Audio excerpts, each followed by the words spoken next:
Hello, and welcome to Final Show Films. I'm John, the executive producer here, and I've got a few pre-show notes for you. First, a reminder. All of the content we produce is available on our website at finalshowfilms.com, as well as youtube.com/senstaku, senstaku.podbean.com, twitch.tv/senstaku, and on iTunes. We are only able to do the things we do thanks to the kind support of our Patreon donors. We give a special shout out to our $25 tier supporters, Antitonic and Waterflame. If you'd like to support us that way, be sure to check it out. Secondly, a thank you to the folks over at 411mania.com. They produce articles and content related to wrestling, MMA, movies, music, and gaming. Go check them out. We appreciate their support as well. And lastly, be sure to subscribe, comment, and rate, if possible, wherever you listen to or watch our content. It helps us know what you like, what you don't like, and helps us make more content. Feedback is always appreciated. With all that being said, sit back, relax, and enjoy.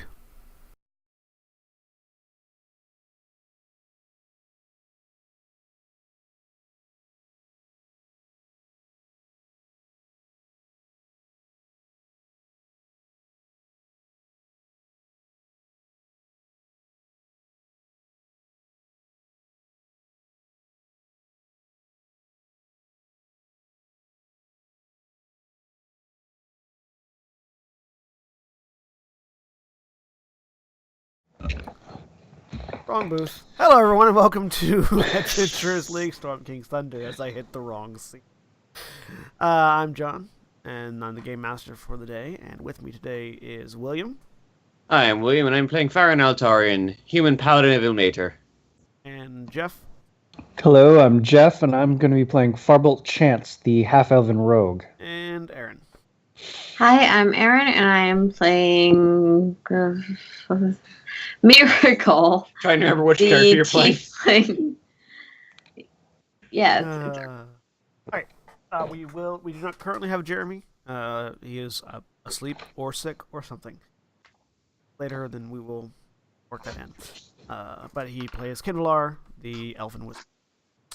So, when last we left our adventure, you had all finished your initial quest of going to the Harpers in Everland and informing them of the crisis currently facing Tribor and the North at large. They thanked you for the information, provided you with some magical items as reward, and also provided you with access to the inner circles, their teleportation network throughout the North, for as long as the Harpers hit. Which is sort of an ominous thing, but is also a way of saying, you have it for now. Not forever, but for now. Upon receiving that information and that ability, they decided that their next step in their quest line was going to be heading to Mirabar, a teleportation so that they can jump over to Xanthar's Keep and track down a bounty, sort of slightly diverging from their previously planned route now that they have access to. At the end of last session, everybody leveled up to level 5? 7? What level are you all now? 8. 8. Thank you. 8. Everyone leveled to level 8, so everybody has access to stuff, and we're going to go ahead and jump into it. So, at the end of the last session, you guys, the caravan met with a ranger of the Emerald Enclave that joined the caravan to help navigate through the crags between Mirabar and Xanthar's. And you still had another day ahead of you. So you all enter through the crags, and thanks to the rolls that were in addition to Miracle's ability as a sort of a scout and ranger and this Emerald Enclave member, you don't seem to encounter much danger on your trip to the crags. Combination of the large caravan that you're traveling with, along with the skills of both rangers, at least one of whom knows the area very well, you're able to circumvent any sort of ambushes or traps or things that might occur. And over the course of the next 2 days, find yourselves fairly quiet. Is there anything you want to do over the course of the next 2 days before you arrive in Xanthar's Keep?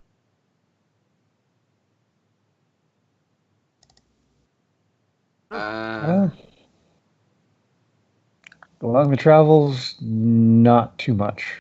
Well, For me. Byron? Mostly keeping quiet and just trying to keep an eye on the horizon and make sure nothing's going to drop on us. Leave a miracle. Yeah, I'm keeping us safe and traveling. So yes, over the course of the next 2 days, the caravan travels fairly safely. Couple of steep climbs here and there, but nothing overall dangerous.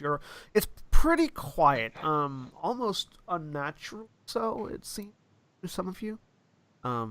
This is a very dangerous area, and for there to be nothing, even with a armed and armored and a caravan, to not be slightly hurried is a little bit off-putting for the three of you, for the four of you especially, because you've been traveling a lot, and just about everywhere you go, you've run into some sort of weird circumstance or trouble. So you're a little on edge as you come into sight of Xantharl's keep. Xantharl, most of you know this. Xantharl was a well-known ranger and explorer. He's a fairly well-known figure in Faerun, especially for those of you that live in Waterdeep and areas north of there. This fortified village bears his name and stands in the middle of nowhere on the west side of. Was or is? Is he dead by now?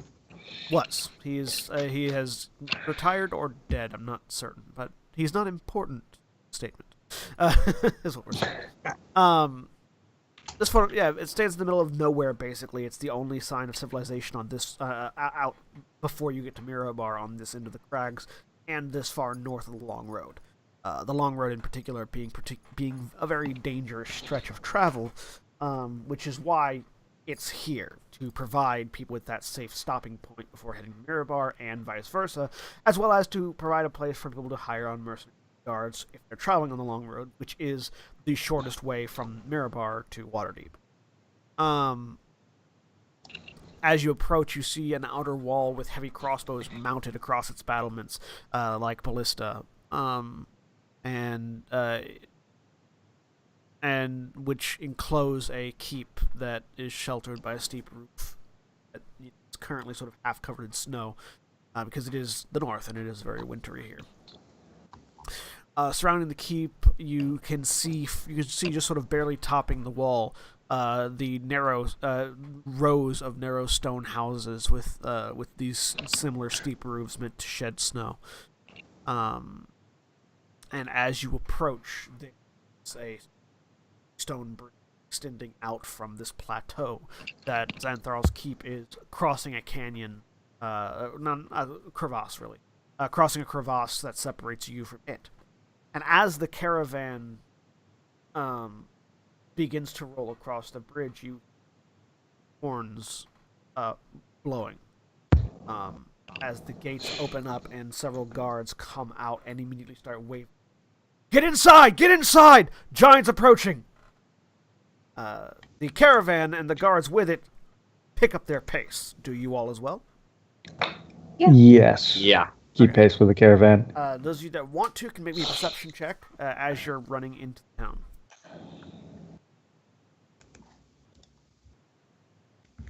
Perception check. 18. Let's get these dice rolling awfully. 14. 7! 18, 14, 7. So all of you turn back and see as you're coming. You see coming from roughly the direction that you had just come in. Not straight along the road, but a bit away from the road, to the west.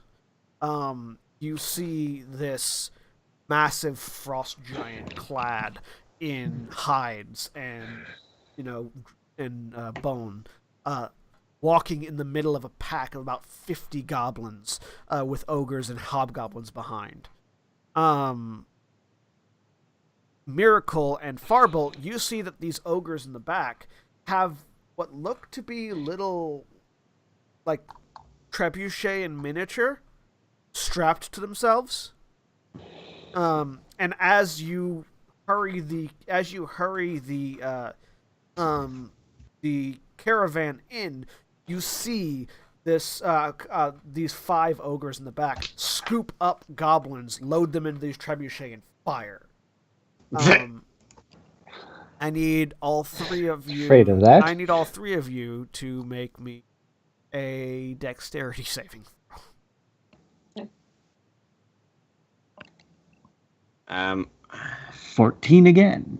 21.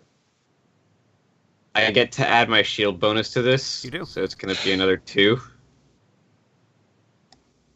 10! All right. So, Farbolt and Miracle, you rush. Both of you sort of rush in beyond the gates as this chorus of goblins with spiked helmets come flying down. Fyron, you sort of rush to get in, and your sort of protective instincts take over, and you turn and get your shield up to try to block at least one of these goblins before it hits somebody. And you manage to keep it from hitting one of the other caravan members, but in the process, it does hit you. As you take 6 points of piercing damage as this goblin whack into you. You can hear the bones shatter as it hits you, and you sort of deflect it off to the ground. And you sort of hear the sound as the rest of the goblins hit the wall and the gate around you. Expendable projectiles. Gotcha. And then you sort of, with the sort of the bruising on your arm, you duck back inside, and the gates and the portcullis closes behind you as these apparently an attack is happening. Projectiles you don't have to carry because they walk themselves to the battlefield. Yep.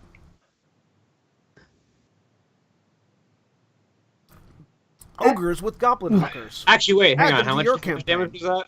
6 piercing. I reduced that by 3. Hey, Because I have the armor master. there you go. Ogres with goblin hookers. Add them to your campaign. They make funny and dangerous enemies.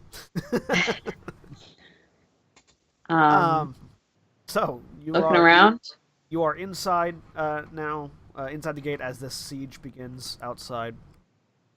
Fyron, give me an insight check as you were the last one. Yay! the rest 23. The rest of you looking around. There's a bit of a sort of a military action feel going on right now as guards run to line the walls and are sort of directing civilians inside. The caravan itself is moving in. You all have been paid. Like sort of there's one of the merchants sort of handing out gold as the other one is dragging their caravan into a safe location. Look around, and things that immediately catch your interest. There is an inn and tavern that has the picture of an orc, like being launched from a trebuchet, called the Falling Orc Tavern. How much do we get paid for this? You got paid gold each.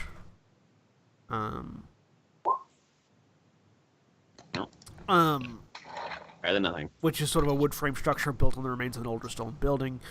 And it's near the main gates, and next to it is a stable house. That's sort of the thing that first immediately catches your attention is that inn and stable house, because that's what you're supposed to be doing. Fyron, you're looking at you sort of are looking back out through the portcullis at what's approaching before it's closed, and it strikes you as odd, because there's no attempt at being stealthy happening, and those goblins weren't particularly aimed to like break any structure, and you're pretty certain they wouldn't be able to break the gate by launching goblins at. Like you took a bit of damage from one, and it hurt, yeah, and it would probably be good against infantry, but goblin huckers aren't the most siege-like of weapons. They seem oddly poorly equipped for sieging a town, especially a keep. This seems like a distraction to you. This doesn't seem like this is the actual goal of whatever they're doing. I immediately start trying to look around to see what the actual attack is, or if someone's inside the keep already trying to use this as a distraction to escape. I know who's trying to escape. Go ahead and give me a perception check. I'm looking for a dwarf. 16. Best performance. Sorry, that should be one higher. 17. 17. So You definitely noticed that. You noticed that a lot of the guards are being pulled to the western gate, which means that they're not guarding the eastern gate, the only other gate out of Xanthar's keep.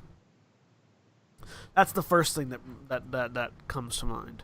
And as you sort of look over, towards the eastern gate, you're not certain, but you think you movement that isn't guards. I'm heading in that direction. We came here for a bounty, and this bounty would, even if he didn't instigate this, would be using this to try and escape if he knew we were coming. Look around. If Byron starts heading off somewhere with purpose, I'm going, something going on? I'll follow. So Farbolt asked Follow you if something behind. was going on, Fire. Someone's trying to get out the other gate. Okay, let's go. And I'm gonna take my bow because I've got a longbow, which has probably more range than any of the rest of us have. Yeah, at best, 600 feet at long range. So, and just in case someone's pointed out to me. All right. So you guys head In that direction. You guys head in the direction of the eastern gate. Give me another perception check, Yeah. everybody. Cool. 14. That one was right. 16. 19. Okay, so all three of you. Yeah, all three of you hear sort of a scuffle going on as you approach the eastern gate. That you pass that tavern, the Falling Orc Tavern, and from the stable area you hear the sounds of fighting. It sounds like some monstrous creature and a dwarf fighting.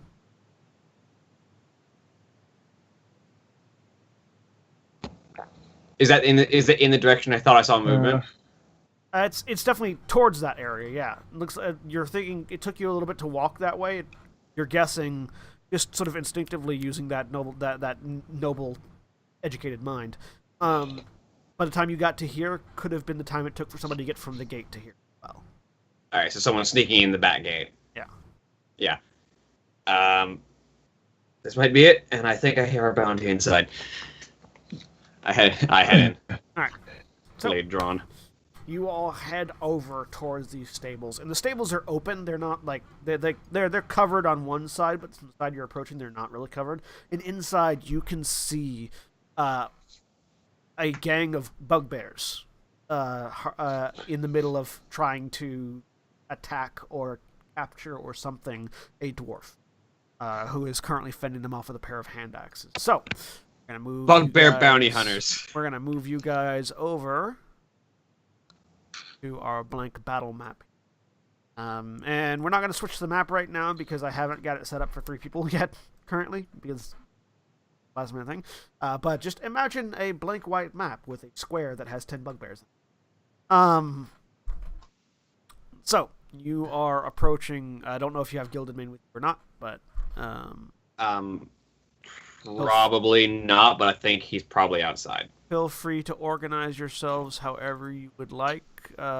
Beyond this. All right, there. That's sort of the line where you guys are at. And we are going to roll initiative.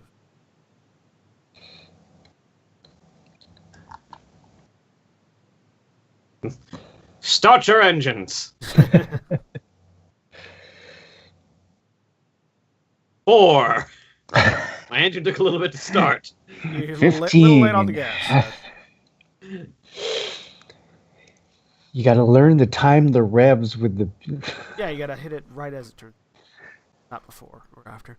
Alright. So we have Miracle on a 17, Farbolt on a 15, the Bugbears on a 6, Fire on a 4, and the Dwarf on a 2. So, Miracle. Do they look like they're bounty hunting our bounty hunt target? Possibly. It's hard. Okay. There's a lot of them, and they're sort of like forming a wall between The dwarf who action. conveniently has the icon of a bandit. What you can tell from outside is you can tell that there are about 3 in a corner beating on a dwarf, and then the rest are sort of standing a little bit further back watching. Oh. All right, so I have an angle on this dwarf from where I am right now. But there, yes. And they probably don't have the range to hit me. So I'll just knock an arrow and hold my action to attack. These walls, by the way, are low enough that you can see over them. If somebody ducks behind them, they only provide half cover. Okay. So you can easily see over them, so you have clear line of sight on everything. I'll hold my action to attack one of them, probably one of the outer ones, because they're probably blocking the inner ones to some extent. Okay. If that seems like what we're doing, because I don't think it should be what we're doing, but it might be anyways. Are you holding just a regular attack or a spell or anything like that? I have a longbow. Alright, so longbow. Alright, that makes it Farbolt. Now, this southern wall here, now, is this you said it was covered? These are the stuff on the east are kind of a half wall. Yeah, the southern wall? The north-south walls are full walls. The east-west walls are half wall. Stuff for horses to look out and see things. And people to see that their horse is still there. Yeah. You do notice that the horses are gone. There are no horses in the stable. I'm going to have to use the cunning action dash to get this far. All right. And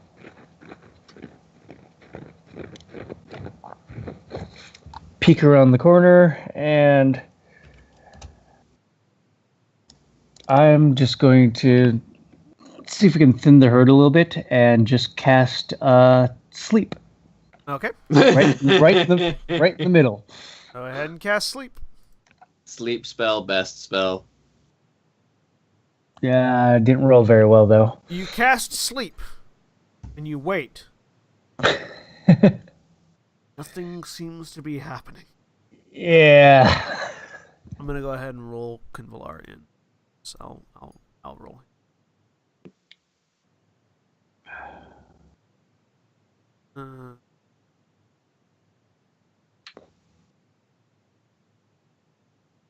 I will puppet him, which actually makes it his turn. Because unless what are you doing anything else on your turn? Nope, that's it. Bonus action dash and yeah. Kinvalar is going to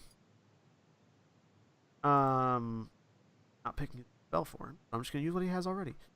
He's going to use bonus action, I believe. Activate Blade Song. Yep. Which is C by 4. And he cast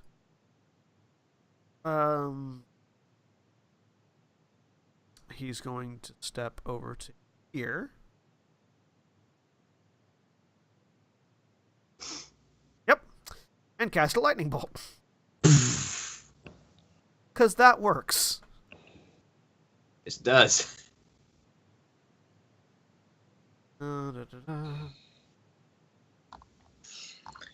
Well, blam. Dexterity saves, which is then going to trigger Miracle's action. Okay, I guess this is what we're doing.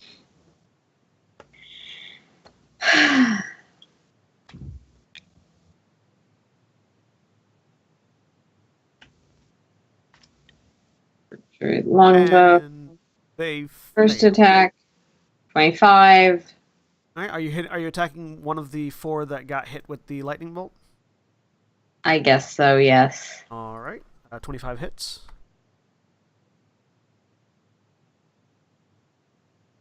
Three. All right.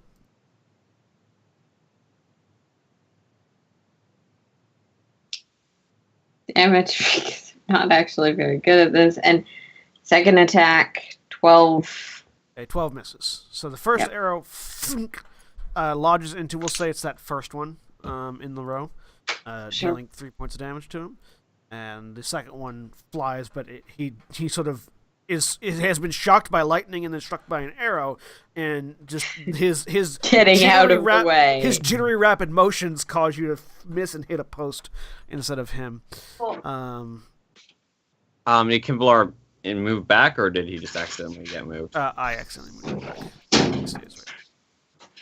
Which makes it the bugbear's turn. So 3 of them continue to beat on a dwarf. 1, 2, 1 miss and one miss and 2 hits.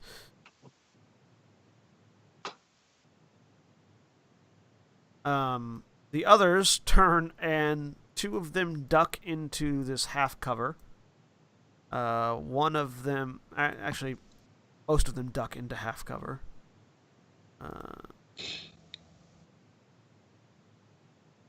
Yeah, because he can't see Farbolt, because Farbolt's behind the wall.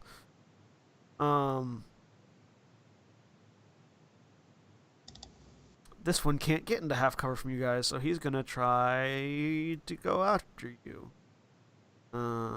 That's cute.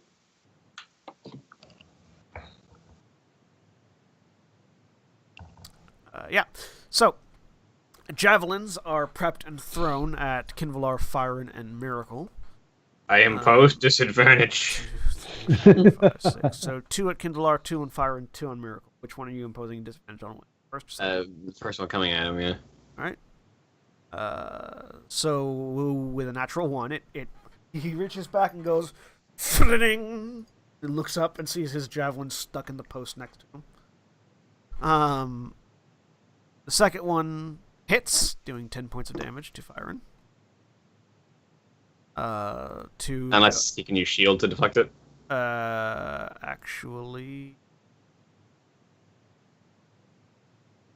he could, and he does. Yeah, so a second one flies out, and Kinvalar throws up a hand, and just a mystical shield of light deflects it off to one side. Which then 2 heading to Fyron. Does a 22 or an 11 hit you?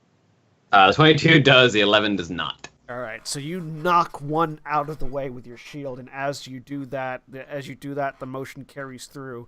So you knock one out of the way with that was attacking Kinvalar, and then you knock another one out of the way that was attacking you. But as you do, just sort of a third javelin strikes right into your shoulder as you're in the motion, digging in deep and dealing 7 points of damage to you.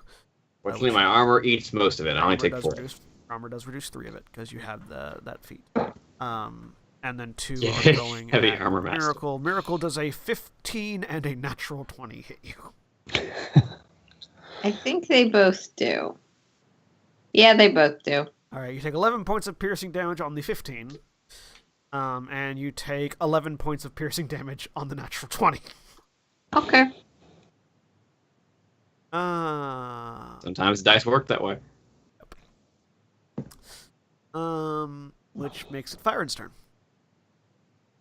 Well then, I'm kind of getting a good visual on this, but based on my knowledge of the region as a noble that lives, on this coastline, bugbears aren't like hobgoblins. They can't really be reasoned with any real way, can they?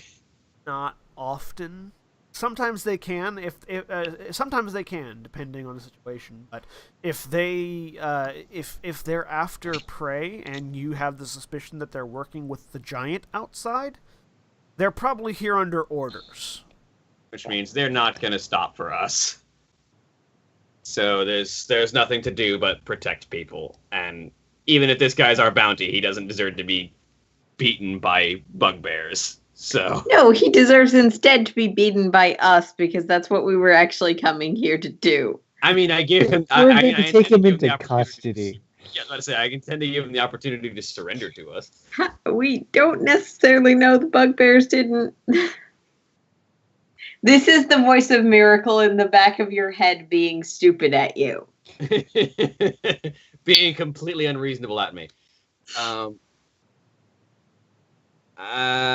I'm going to run there, and I will the range on this? 30 feet? I only moved 30 feet, so I will bless myself and Farbolt since Kinvalar isn't actually here. Myself, Farbolt, and Miracle, rather. Cool. Alright, so Fire and Firebolt and Miracle all have Bless applied to them. Concentration up to a minute. And that's the end of your turn? Yep. So, you see and hear a frenzy within the barn as the dwarf begins to fight back. And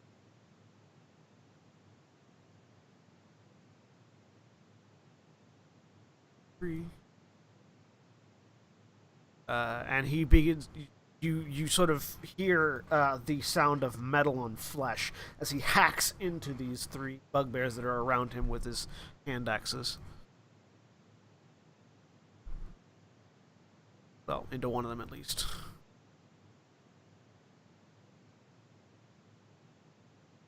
Alright, and that makes it back to top of the round. That's Miracle. Okay.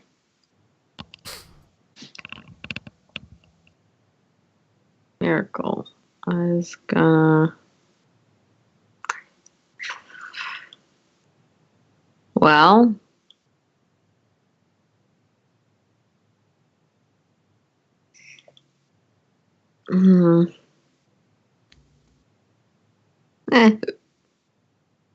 Goodberry's useful, but I'm not gonna do it right now. I'm just gonna fling 2 shots at the guy who's coming for us. Alright.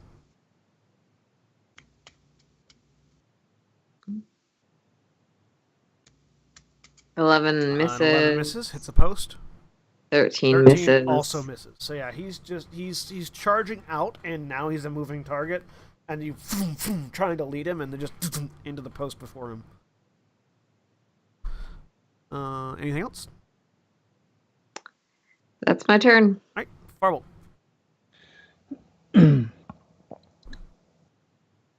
Well, this will be a half wall kind of right here, right? Yeah, right there. Yes, step around. And you can... Step around, and I'm going to say hello with my rapier.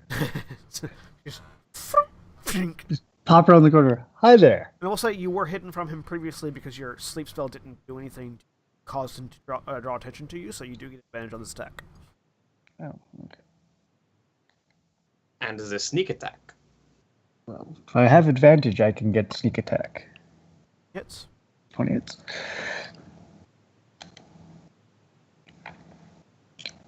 And sneak attack. You're like, hi there. Yeah, so you just sort of lead with the rapier, step around, and stab him in the eye. And you sort of get your hi there out after he's dead, but, pull it back out as the bugbear slumps down to the ground. And I'm going to step back here. And use your bonus action to hide? Yes. A stealth check. See if anybody noticed you step out and brutally murder one of the bugbears. Nope. Roll was 22. So. Yeah. Makes it Kinvalar turn. Kinvalar has a movement speed of 40 currently because of thing, but it's not quite enough. He gets to right here. I mean, you can angle it through some of them. Yeah, he can get 3. He can get the 3 in the middle. Oh, he can get... Yeah. Nope. He can get 4. He can get 4. Just barely passing by Farbolt's shoulder. Yeah. This lightning bolt's going to come crashing through the wall. Farbolt, you sort of hide back behind the wall, and a moment later there's this crackle of lightning, and as a lightning bolt rips through the wall behind you. Very close, but not hitting you. Which just drops all 4 of them. Well, I got evasion last level, so... Like, I could have avoided that, and you did, so... 36. As it turns out, lightning bolt's a very powerful spell. Lightning bolt is very, especially when your enemies line up, which you put them in a situation where they're encouraged to line up They have cover. because they have cover. Doesn't help you with lightning bolts. All right, so that was Kinvalar's turn. He just sort of, as the lightning fades, he just sort of holds his hand back and blows smoke off of his fingers.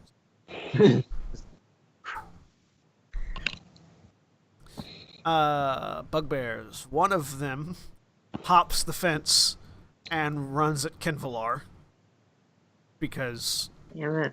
that one needs to die. Blam. But misses. As this morning star, you guys see him pull out of his belt, swings down. Kinvalar just with his scimitar bats it to one side, dancing off to the other. Meanwhile, the three in the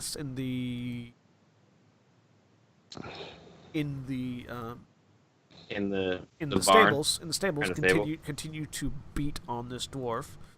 I think they would have grown a little wise with the lightning bolts passing over their heads. They're trying to knock him unconscious so they can flee with him. Yeah. It's harder to flee with a conscious person that is fighting you. It's true. One of them misses, two of them hit. It doesn't look like he's doing very well. He's still standing, but it seems to be barely.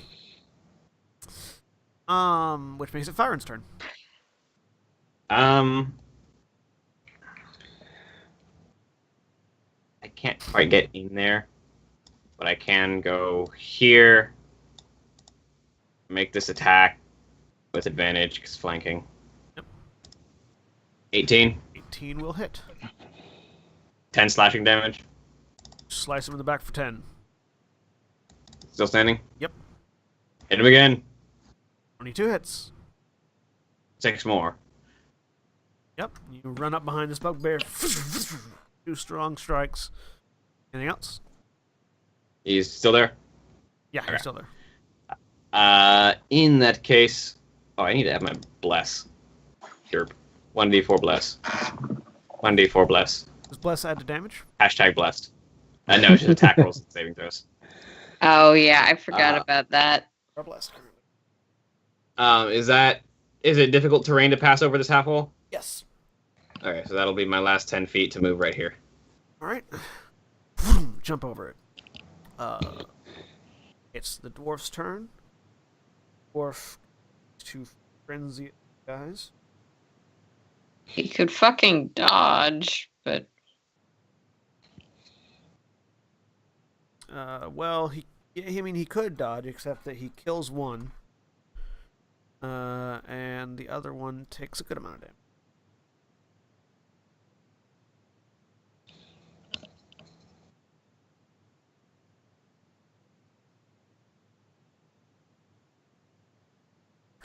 He jumps up, gets one of them in the throat, pulls it back out. The other one at the other bugbear twice. Which makes it Miracle's turn. Okay. Well, there's one attacking Kinvalar, and we can't have Kinvalar falling unconscious again. Especially while he's not. Especially while the player isn't here. Days, and it's really not okay anymore. So It was fun for a while, but... That's a 17. 17 hits. Roll damage. Can I only use that once, or do I get it? No, it's as long as I'm concentrating. Okay. 9. 10 misses. Yeah, the first one lodges into the bugbear's side. The second one, again into the bone. Firebolt. Unless you have anything else.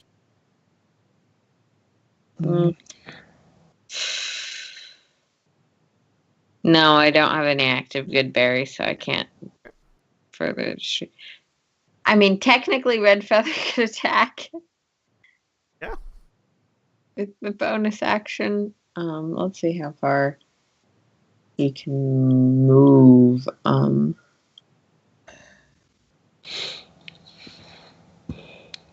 he's got a 60-foot movement, so he could technically.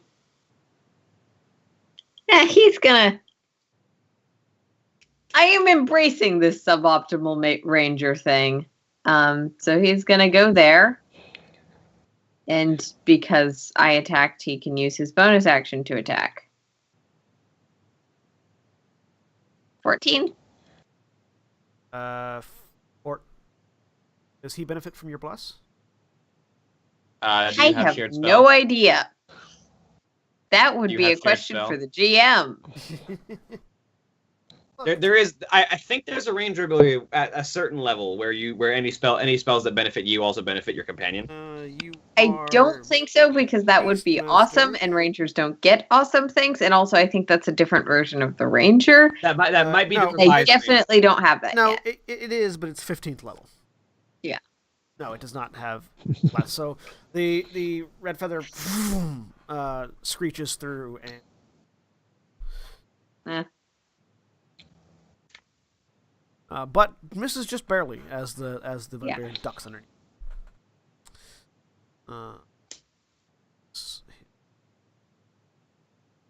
Which makes it Farbolt's turn. Oh boy, That bugbear can't have much health left. It's almost taken as much damage as his friends did. That's kind of what I was thinking too. First move up to there. I'm going to throw a dagger at the bugbear on Kinvalar. Right. I get advantage on that, right? Yes. Yeah, because You're you fucking. Yep. You are hidden from it. Hashtag blessed. Oh, yes, hashtag bless. Hey, 17. 17 hits. Roll damage. You step out from behind that wall, fling this 17, dagger, and just Sneak as attack. it sort of wobbles in the air, and as it looks like it's gonna miss, this radiant glow engulfs it, and it rights itself and into the back of this bugbear's neck, who just collapses to the ground. And use the rest of my movement to move up to here, and I'm just going to try to piss one of these guys off by bonus action to throw a dagger into the back of this guy. Go ahead. You don't have advantage. Yep, so 16 is the first one. 16. And Hashtag then bless. hashtag bless. An 18 does hit. Roll it. You should have held a sneak attack for this one. Yeah, I probably should have, but No, don't have an ally in range. Oh, right, because this guy technically isn't an ally. Nope. I mean, we're also here to beat him up. We just want to be the ones beating him up. You just want to beat him up you first. just want to make sure he's alive. There you I'm just trying to piss him off.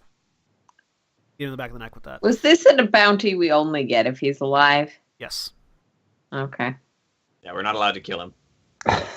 He must answer for his crimes. Which makes it Kinvalar's turn. Kill him, stuff him in the bag, and then be done with it. Kinvalar is going to 20. Or, this may be an entirely unrelated dwarf. They could be. Who I knows? mean, Dwarven stable hand. He's the only dwarf near the stables. He's also fighting unusually well for a stable hand. Kinvalar misty steps 30 feet to here. An adventurer who's here to get his horses. Yeah, it could be. Could definitely be that. And just happens to be a dwarf. This is all a bizarre coincidence. No, it's not. And he's going to attack he's going to attack with his scimitar twice. For an 8 and a 21. The 8 misses, but the 21 bites deep, dealing 6 points of damage. Bugbear's turn. So the one that just got stabbed by Kinvalar turns around to hit him. And crits him. Because of course it does. Dealing Wizard's getting in melee. 14 points of damage to him. I'm just being true to Kinvalar, okay? I am doing. I know. You definitely are. It's not a commentary on your playing Kindlar. It's a commentary on war mages. It's a commentary, I think, on the. The other one tries to hit the dwarf and knocks the dwarf out. So yeah, Didn't one of the three die? One of them did. One of them died. One of them turned to Kinvalar, and the other one went. And you see this dwarf slump to the ground as But one's dead. Actually, yeah. That one. Okay. The dwarf slumps down to the ground as that third bugbear throws a bag over him and picks him up. That's their action. Makes it firing. All right. You're not allowed to get away. I step over this guy's corpse. I go Or for the bagged corpse, you know. No, the bugbear's corpse. Oh. He's bagged currently and is over here. Oh, if that's the case, then I can move another step. Yep. You ain't getting away, sir. In fact, we are going to longsword him a question. #blessed. I did not have advantage, but it would have been 22. 22 hits. And I'm going to pour a second level Divine Smite into this. Because you're not getting away. That's 3 slashing damage. And 11 radiant damage. Oh, no, sorry. 17 radiant damage. Alright. So, yeah, you step up, and then wham! Your sword glowing with divine light. This eruption of radiant energy as you slice across and knock the bugbear back. He's still standing. And swing again. #blessed for 17. 17 hits. One more second level Divine Smite. Alright. Just. And. No. You're not allowed to get away. 13 more radiant damage, so 17 more damage. And yeah, the second strike slices back across, forming a perfect X on the scars that you put on its chest as the bugbear topples to the ground. The sack it was carrying also spilling out, both unconscious. Bam. There we go. Alright, that makes it the Weevil's turn. He's unconscious, so Miracle. Okay. I'm moving up my 30 feet Paladins hit hard, yo. It just expends their spell slots to do it. with casting Goodberry. Alright. Then using my bonus action to have Red Feather come by, grab the berries, which is 25, and then, oh yeah, easily, especially because those walls don't go up to a ceiling. Grab 8 of the good berries and head over essentially to beyond Kinvalar's head. There, I'll change it to a more accurate. You know. Firebolt? Now there's still one bugbear standing, right? Yes. The one you threw a dagger at. Yeah. Or the second one you So Kinvalar has Goodberry access. Lar has good barrier. Let's step up here. And yeah, I'm going to try to stab him with rapier. You don't have Technically, advantage. You don't have technically advantage, you but can- have. No, I don't have advantage, but hashtag. Technically, you could be standing in Red Feather's space because they're too small. You could be flanking with me. Oh, right. Yeah, Red Feather is flying. Yeah, Red Feather Okay. is technically on Kinvalar's square. It's just It's hard to not have the- blocking off the character. Okay. If you're flanking with fire, then yes, you can. That would give me advantage on that, and A second one does a whole lot better. 23 does hit. Without being 5. Yep. Yeah. So you step up behind this one and shrink. Slide that. rapier Sorry, up the into its dwarf face. is coming with us. And Yeah, the bugbears are dead. You hear in the distance the sound of fighting still. It seems like it doesn't sound like the fight has gotten inside the walls, Byron. Yeah. So you should take that as confirmation of what your assumption was previously. Kind of a distraction, yeah. Yeah. But yeah, I wonder why giants are after our quarry. I say, I put my longsword away. Kinvlar, would you mind putting the manacles on? Lark, grab some of the good berries, put some manacles on Dwarf, taking his weapons aside, popping a good berry in his mouth to stabilize him. Taking a look at these bugbears, trying to do a quick search. Do they have any kind of orders on them? Give me an investigation check. Yeah, I should do that too. Orders have a picture, So Miracle's gonna 10. head inside the wall and just keep lookout. Do we get to use bless on skill checks? No, only attack rolls and saving throws. Guidance is for skill checks. So yeah, Kinvlar is gonna also skate. He's good at that. 5. Meep. So you guys start turning Yes, over. You guys start turning over the bugbears, and you're not finding anything. You're just finding their weapons, which they're all carrying a morning star and 3 javelins. So if you collect those, you can. That's 10 morning stars and 30 javelins. And stock up on javelins. Let's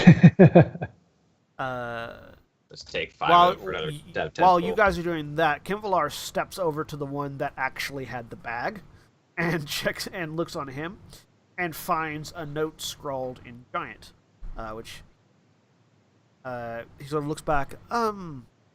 Miracle, can you read this? And holds her out towards.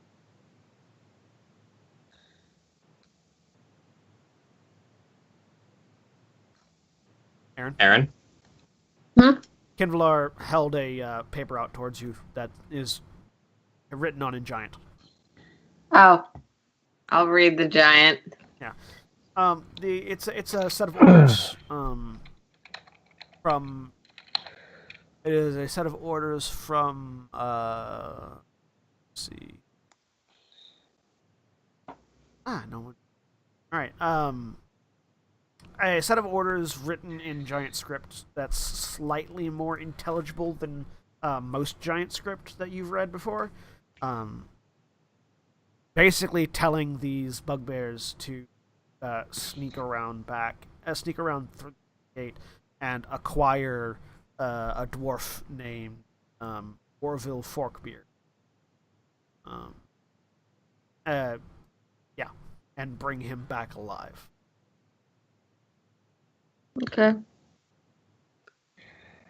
How big is the bounty? And who's the 5,000. bounty posted by? 5,000 gold by the Axe of Miracle. So by two the military. questions. What actually, before I ask in character, what does Miracle know about the Axe of Mirabar? Yeah, history check. As far as Fire Rangers knows that they're Mirabar's military. You'll see if Miracle knows anything else. 21. So yeah, you do know that they are the military of Mirabar. They're the sort of the city guard and militia. You also know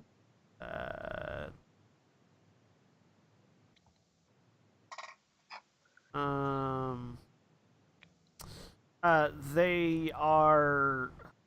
Is there anything in particular was there something specific you were trying to see if you knew? Mostly he wanted to know if the bounty was posted by the giants who are doing this. Oh, no. Which I think is confirmed as a no. Yeah, no. That would not...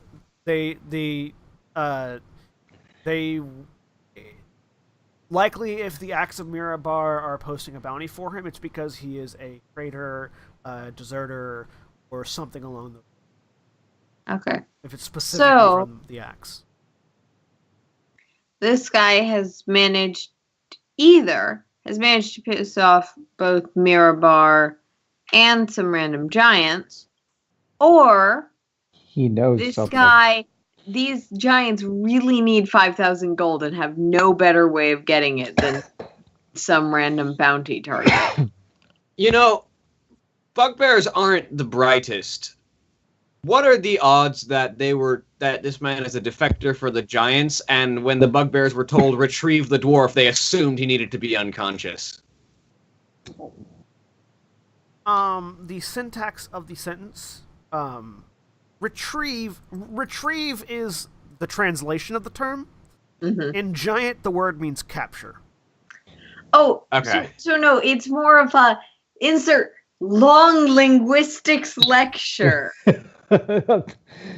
No, you see, that could be interpreted in some dialects, but in this particular dialect, given other word usage, like you see over here, this is like bag and gag type situation, type implication. The word itself implies a violent context. However, I could see someone who isn't terribly literate perhaps misusing the term in orders, but that's less likely. Well, while Miracle goes on this lecture, I'm Makes a certain gonna amount of sense. pat the dwarf down. Take his axes and pat him down to So see you if he's pick got up. it. Miracle's doing this, by the way, once he finished with the letter, returning to sort of watching out into the city in case there's more. Your perception check. Farwell, you pick up these hand axes. These are really nice hand axes. That's Like, fine. that's sort of the first thing that you notice. Like, you pick them up, and they're very light and almost too light for what they should be. Like, they're very exceptional. They're better balanced than your daggers are. And while, yes, hand axes are for throwing, they're not typically this comfortable. That's the first thing you notice as you pick them up. Anything else that he has on him? He's wearing studded leather armor. And that's about... doesn't have much.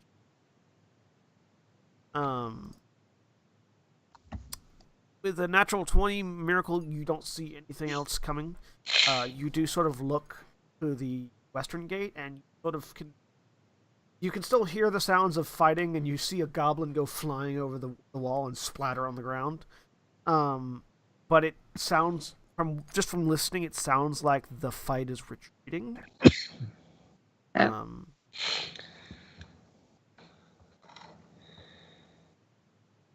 Well, we've got our quarry, and it looks like the giants have failed in their attempt. Although I'm curious what this man did to piss off both his own clan, or his own guard, and also roving giants. So we basically need to make the trip back through the pass, which might be a little more dangerous if they know that we've got him. Yes, though they might not know exactly who's got him, or they may not know he's wanted in Mirabar. We're not really sure. We could spend some time. I'm still inclined to go back with a caravan if we can. We likely should. I imagine caravan wouldn't be too objecting to official lawful transport of criminal. No, and you know that a pair of the Axe escorted the caravan you guys were with here, and are likely going to be heading back with another. Yeah. So we can ride back with those go Axe. with those guys, or even someone else, but head back. In fact, I imagine that it's going to be at least an hour, given there's a giant attack currently retreating. It'll be some time, but the Axe might even know why this man is wanted. We could also ask him. Don't you have a magic truth spell? I do have a spell that elicits truth from people, but because it is possible to resist. Because I have to wonder, why would these giants and bugbears want him? If he's a deserter or something from the Axe, I can understand why they want him back, but why do they want him? I'm just going to put this out there because as adventurers, sometimes your view of money gets skewed. 5,000 gold is a fuck ton of gold. Oh no, yeah, like gold, like 10 gold is like a year's salary for like an average person. No, that is what Miracle was saying. Either they need gold, and this is the best way for them to get it. I just want to make sure that was clear. That 5,000. Yeah, 5,000 is a whole lot of money. It is a lot of gold, but a storm giant could probably attack a small town and grab that much gold from the cumulative town. A storm giant could. Just a So nice giant. even a frost giant could do that to a small town. So Oh, I thought that was. It was a frost giant. I misheard something. That's fine. It's okay. so they're paying a lot for him. So Storm giant wouldn't even need the goblins. Storm giant just drops a castle on. so he knows something that He knows something that the axe is willing to pay quite a lot of money to get out of him. but he's also knows the things that he knows has attracted the attention of giants. And from what I've heard, what we remember from Zephyros, the frost giants are looking to climb up the Ordning. Yeah. So I want to know what this dwarf knows. If we haul him out, when we haul him out of here, I want to know why things are going to become chasing, stomping off after us. I've still got some magical energy left for a Zone of Truth. Okay, well, now that we got him tied up and manticled, Genvalar, you've got the magic beans. pop a good berry into his mouth, and He's already popped several of them into his mouth. He's still unconscious though. It looks like the bugbear hit him really hard. He has been fed. Goodberry, He the has been incredibly fed online. nerfed version of the Senzu bean. Yeah. there's Not full stamina. Kenval this looks is down. stable. This is stable. There's bound to be a bucket of water somewhere. Kenval looks down. Yes, but perhaps we should not interrogate him. In a stable? Stable. Yes, I was having the same thought. A more comfortable place might be more appropriate to get more information out of him, or With less corpses, yeah. that also crossed my mind. I would say, Fyron, I'd say you'd be. No offense to the other two, and I'm including myself in this, but Fyron's probably the most respectable of us. Do you want to see if you can secure us a guard room or something? Yes, I can probably have a word with the local garrison about securing an interrogation room. You could also talk with the axe. I'm certain the axe of Mirbar has some influence over the guard here. Let's see what we can do. I will go and use my position of privilege. All right. What is the position of privilege feature? Background features getting used. Look, we haven't really wanted to look anything up. It's true. Miracle would happily constantly use it. Oh, yeah.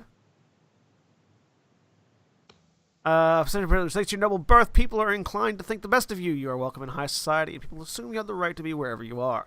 The common folk make every effort to accommodate you and avoid your displeasure. And other people of high birth treat you as a member of the same social sphere. You can secure an audience with a local noble. So what do you want to do with that? So mostly I just want to find the local guard garrison once the attack is over and just... Excuse me. I am Farin Altorian, scion of the Altorian family from Waterdeep. We have a bounty that we've captured, and we'd like to get some information from him if we could request the use of your interrogation chambers. And you produce the documents, like, without even thinking about it, you produce your document that sort of proves you are who you say you are. And the guard looks at it. Yes, sir, Lord Altorian. We'll have a room prepared for you immediately. Do you require any assistance on our end? No, simply the room and secure chains for his manacles should be enough. Aye, sir. We'll have the room prepared. Yes. He barks a couple of orders to a couple of guards who head off to do that. If you would like to bring your captive here, we can go ahead and get him set up. Absolutely. Thank you for your time. Of course, sir. And he salutes and bows. Give a nod. I'm letting the bounty hunter and the righteous handle this. So yeah, Kinvalar,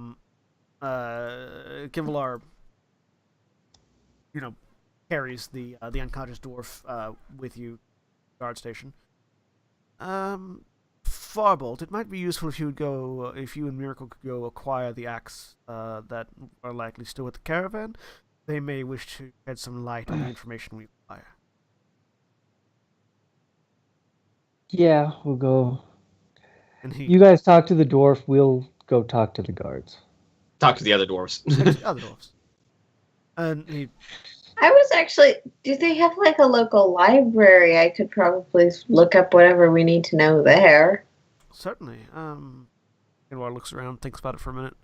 Guess I'm using his thing. Ear to the ground. Yeah. Background abilities getting used. I love background abilities. There's a scholar. I don't quite remember his name. Some form of arcane scholar. Documenter of local history, scholar of magic, arcana, the wild. He's an arcane scholar, but he tends to collect all manner of information. Might be able to find use of his library. He points to one of these stone buildings. I believe he lives there. Do be polite. And he carries the. I know how to behave. I just don't like to. And so, I guess Firebolt is gonna do the other thing. I'll go talk to the mage thing. So start with Firebolt. That fund them. Excuse me. My companions and I were here looking for tracking a bounty, and I was wondering if you could offer any information of why this bounty was placed on this man.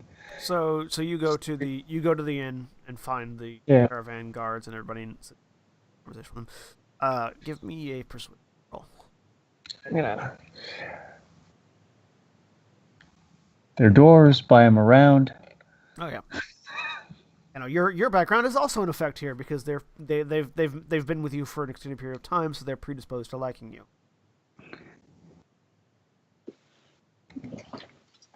Hey, not a natural 20, but still, I'll take it. It depends. What's the name of the bounty? I think he goes by, was it the Weevil? Ah, you found the Weevil.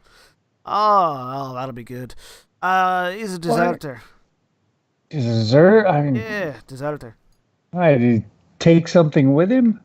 Well, I mean, deserted in the middle of a giant attack. In Mirabar, I can see you're confused. In Mirabar, we take desertion very seriously. We are the bulwark of the North. It is our duty and honor to protect the lowlands from the monsters of the North. Also, a dwarf who runs away from giants is a coward. Anyone who abandons their post as an axe, is duly sought out for justice, and we put every resource that we have in our disposal to do so. It is not a stain we suffer lightly. I imagine so. I mean, just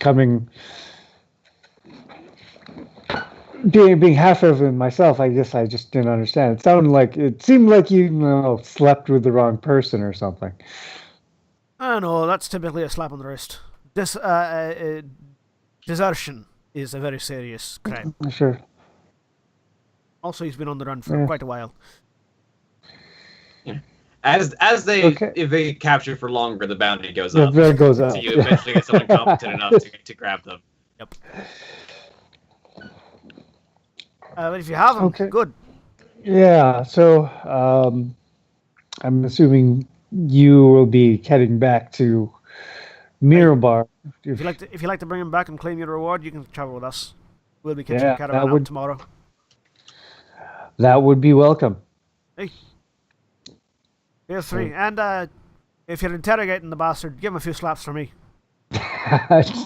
Grid is like, you got it. Absolutely. Casual police brutality brought to you by fantasy. Yeah, I don't think of anything else to ask them, so. I mean, to be fair, if you had magical zones of truth, I feel like police brutality would go down a lot. It would. I disagree because you also have acid magic. That's fair. And healing magic. Acid splash, acid splash, acid splash. You need more Tell paladins in the me. police Cure force for wounds, wizards. Is what we're acid saying. splash, cure Tell wounds. me the truth. Okay. We're gonna shift over to Miracle. Oh. So, Miracle, you are heading to this the building that you were pointed out to. How do you want to approach? So I have my background is also in effect. All the backgrounds getting used today. So it's possible this guy read my pamphlet, but it's also possible he didn't because he's not necessarily associated with formalized academia. So I'll probably just go up and, as a fellow scholar, request use of his materials and workspace. Dum, dum, dum. After hearing this, hold your horses. Open up, and there is the oldest dwarf you have ever seen, is standing before you. White hair, flowing down almost to his feet, braided with torques at regular at regular intervals all the way up. And you sort of immediately, as you look at it, it immediately rings to mind a college of scholars located past Citadel Felbar out east, actually, which is not He looks like Ballin. which is not the college that you're from. Mm-hmm.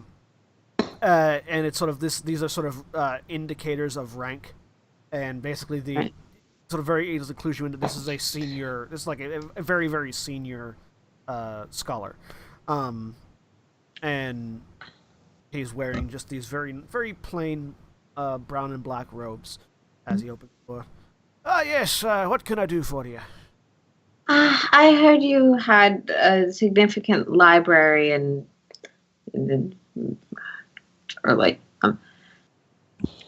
I'm seeking information about some magically related phenomena that my group has been encountering in relation to the giants. And He sort of looks you up and down. Ah, you're a researcher, are you? Well, come in. Yeah. Yeah. You're feel free to have access to my library. He'll walk you through and sort of. Mm-hmm. And as you walk in, the first thing that notices you is that this is not the house that is outside. Yeah, Like that's how magic people work. typically, and it looks more like a tower than a house, and it is just a library. Like the walls are lined with books circling up. At one point, you're going to walk into a wizard's home and it's just the same house, and you're going to be incredibly surprised. That's Elminster. Yeah. Yeah. So there are. You could do all the research you want to do. So what are you researching in particular? So, first thing, I'm researching essentially any details of the giant reordering stuff related to that might come up or be relevant. I'm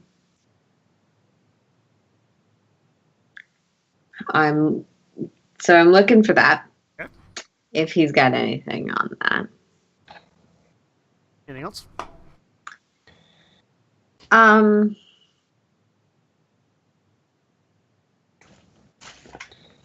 know that they wanted to know about why this deserter was worth so much money, so I guess bounty histories isn't necessarily something I can find here, but cultural histories of the region might be. Okay. That might be. So you're looking for information on the ordning and any sort of cultural relevance that might explain the bounty. Local cultural histories, and third, I'm looking for worst case scenarios for what we might find on the way back, because I am a little teensy bit genre savvy. Yeah, monsters on the road. Okay. Yeah. So go ahead and give me 3 investigation rolls. First one will be for the ordning. Second one will be for dwarven culture in the area, and third one will be for. So, given that You are in a I library. know where so- to find knowledge. Do I get an advantage or Yes, no? you have advantage on all 3 rolls. Because you are in a library and using resources that you are familiar with. Investigation, investigation, investigation. All right. 17, 20, 10! So the reasonably enough, this isn't the place to find really comprehensive bestiaries of the local area. You find bestiaries for all over, and very sort of exotic ones. Like you find information on the elemental planes, and you find information on dragons, and you find information on giants, a certain amount. But you don't find anything like, oh, well, specifically if you're passing through the crags, be wary of this, that, and that. You find the basic information on the ordning that you found that you have previously discovered, the hierarchy of the ordning as it is classically, and that it was enforced upon them by their gods.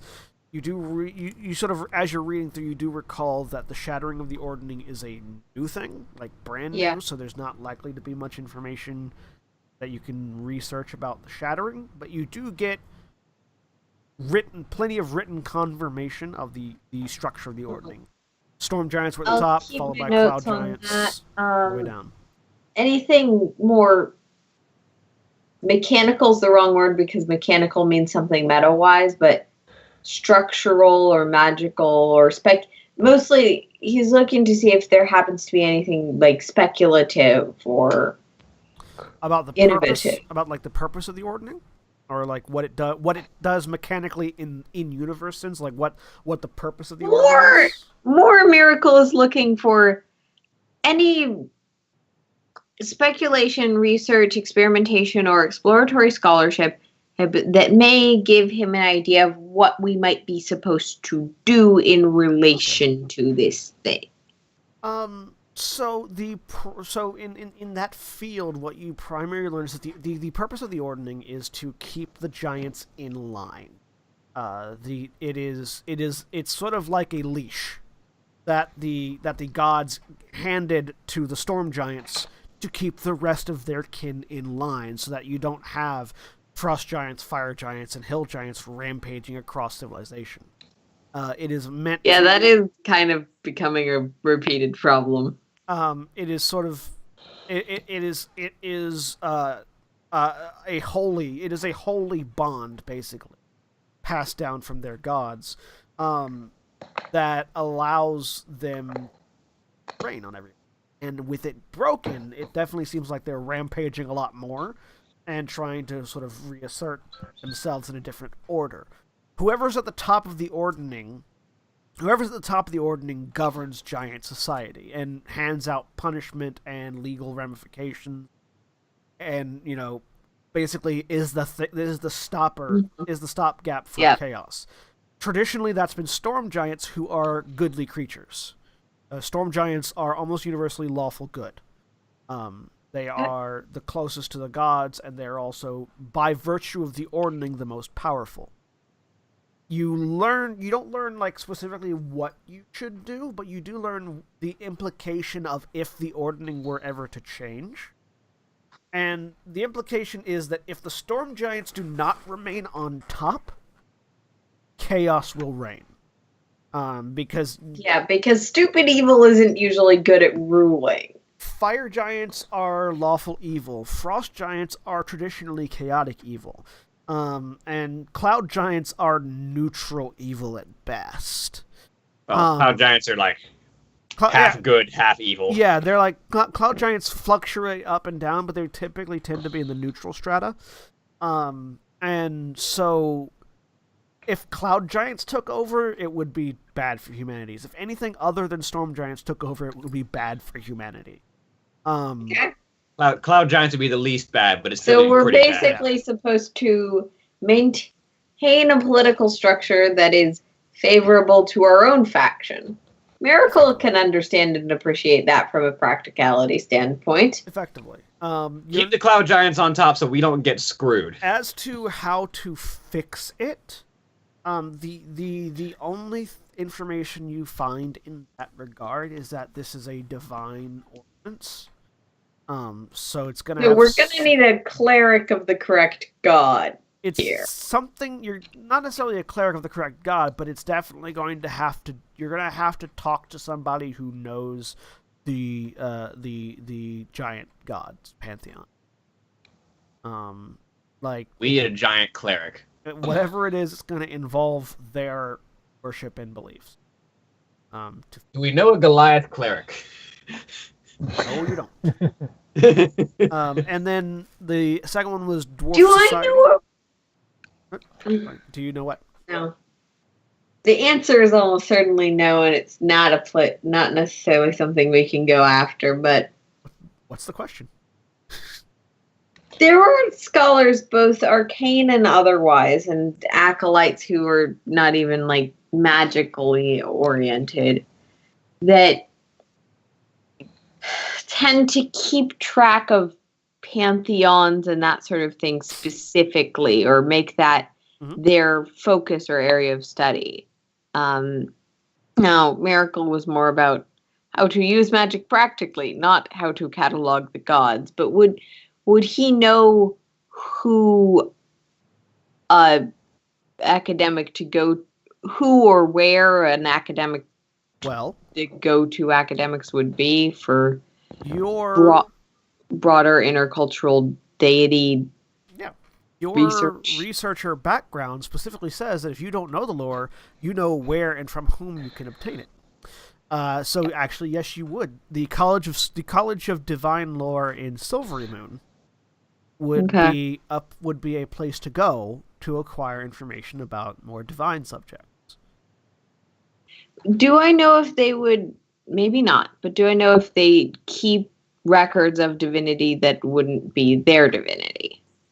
Most likely, yes. It's sort of the divine equivalent of an arcane scholar college, where they study all things in the manner of the divine, and as much information as they possibly can. Whether or not they have that information, you don't know, because it's giants tend to keep that sort of information close to their chest.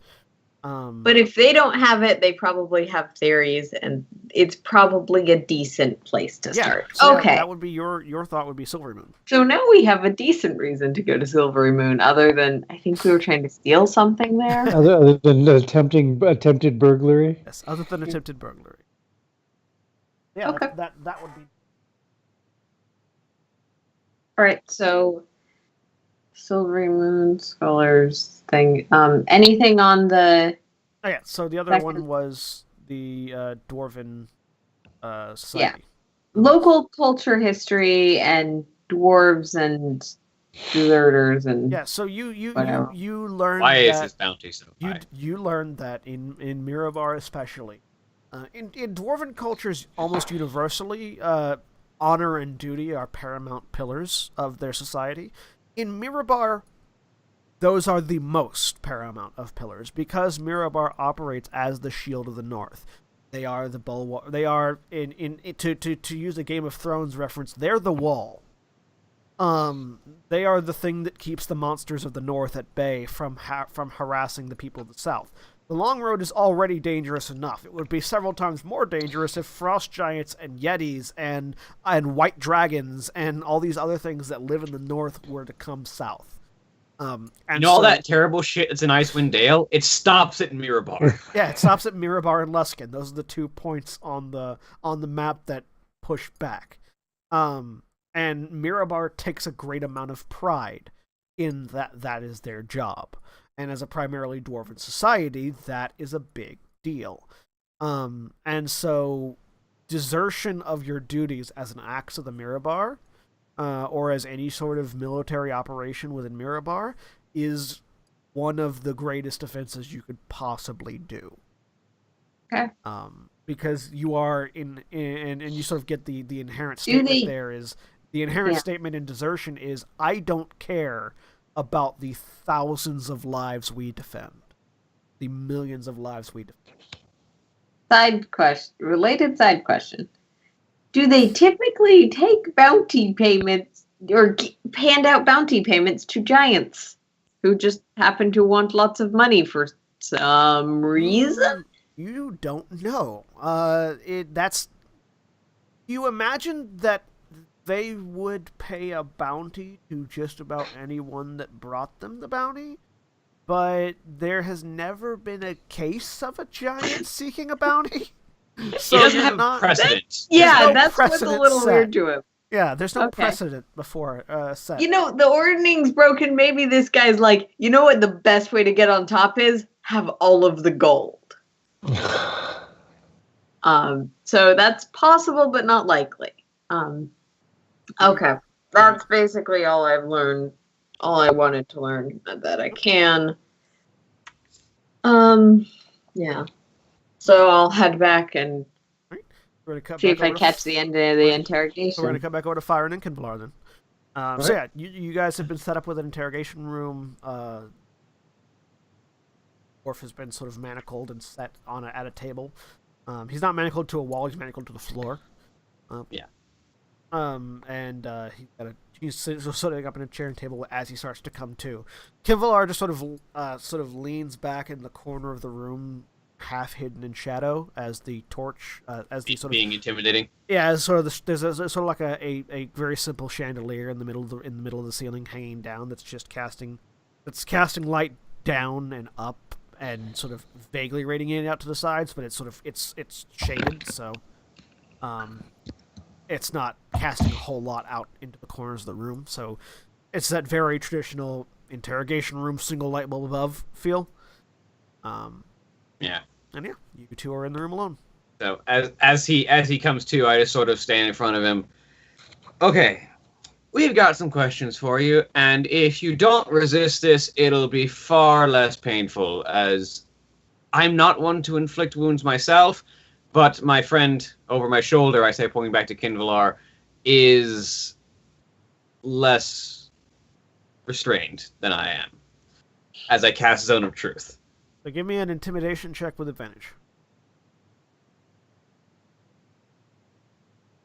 Intimidation, 18. On a 12, you thoroughly intimidate him, so he willingly refuses to succeed the saving throw on Zone of Truth. But you know it is taken effect.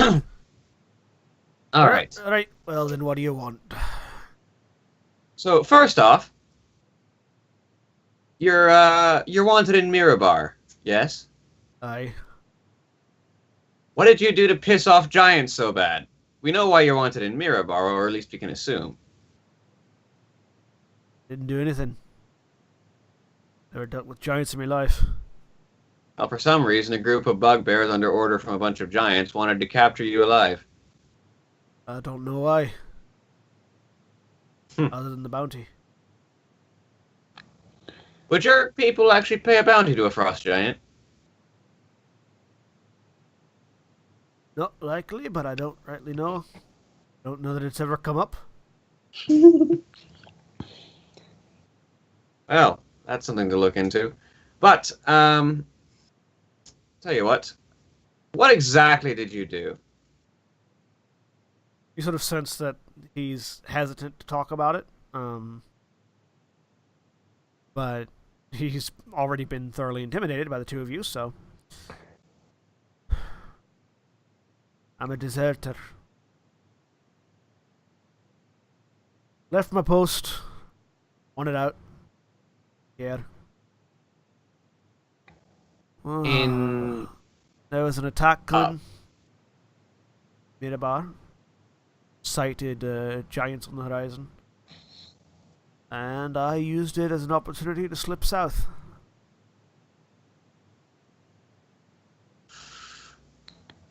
Didn't care. Speaking of his accent. Not a worry that, if those giants broke through, the next town would be the one taking their feet? There are enough dwarves in Mirabar, they don't need one more. I wouldn't have made a difference. Until they've lost 10 to a giant attack. Hell, I got my ass kicked by a bunch of bugbears, so I don't think it would have made that big of a difference. It's a fair cop, but nonetheless, this is an assignment that you were given that you've abandoned prematurely. An assignment I was born into, not one that I chose. Well, aren't I familiar with that one? Sure you are. But there are better ways to work around it than simply abandoning. I've done my best to work within my rules to improve my station. Aye, well, your station doesn't have you sitting there freezing your balls off on a wall, getting ready to piss in the mouth of some giants before they come down and swing a great big axe bigger than your old family tree at you, now does it? No, my position has me going to the giants to deal with them directly.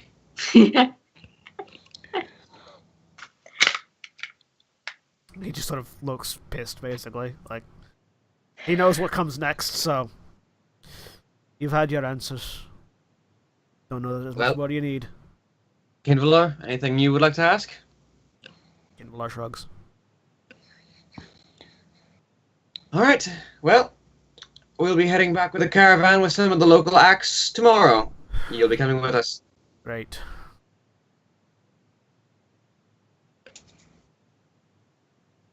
I look to one of the guards who's presumably standing right outside. We've got everything we need. Yes, sir. Would you like us to hold him for you? Yes, just hold on to him until the morning. We'll come to retrieve him.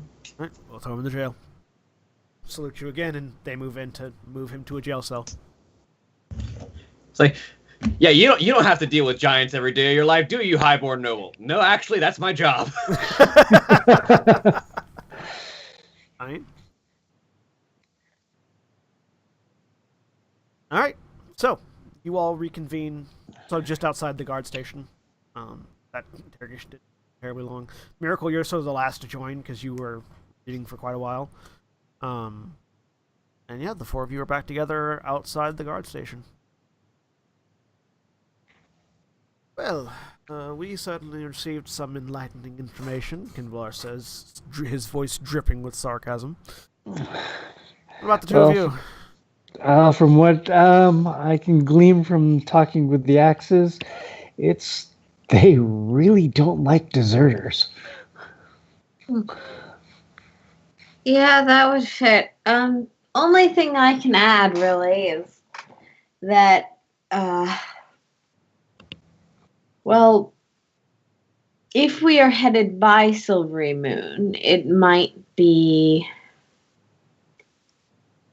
it might be a good idea to stop by the religious college. Can we get the map back on screen? Yep.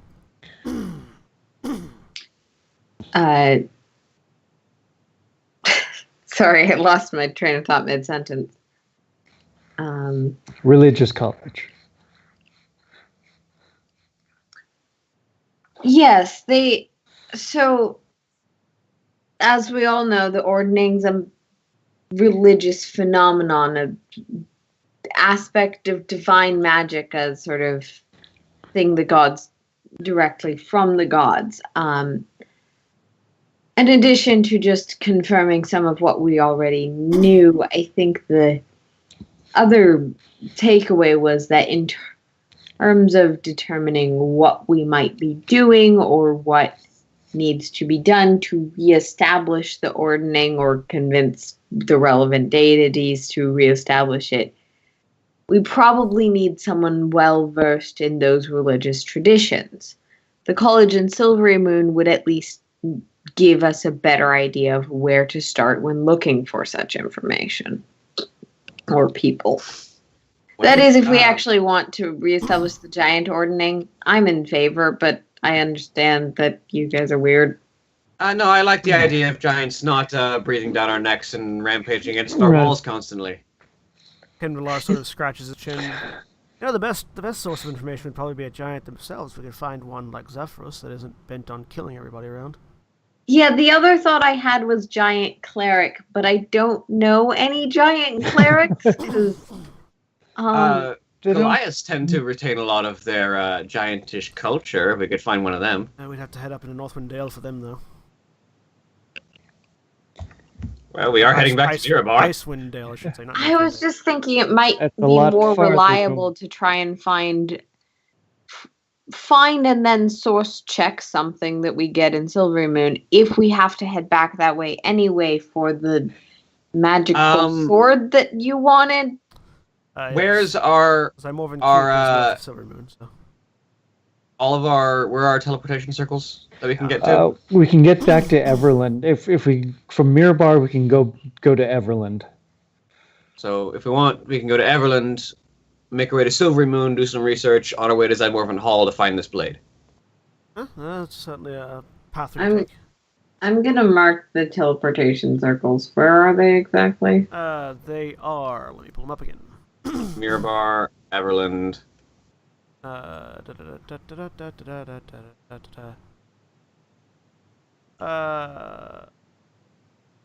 Everland, Loudwater, Mirabar, Neverwinter, Waterdeep, and Yarder.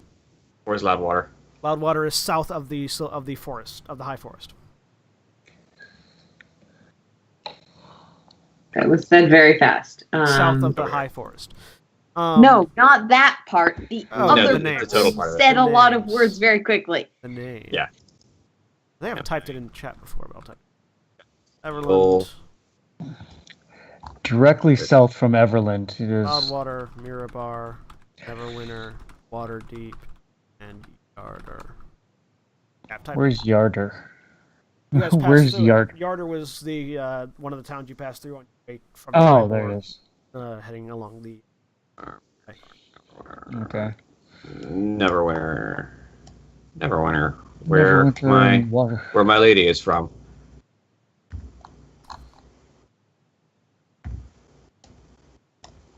Alright, I think I marked everything. Everland, Loudwater, Mirabar, Neverwinter, Waterdeep, Yarder. Yep, we got everything. Everything marked with a teal square. Yep.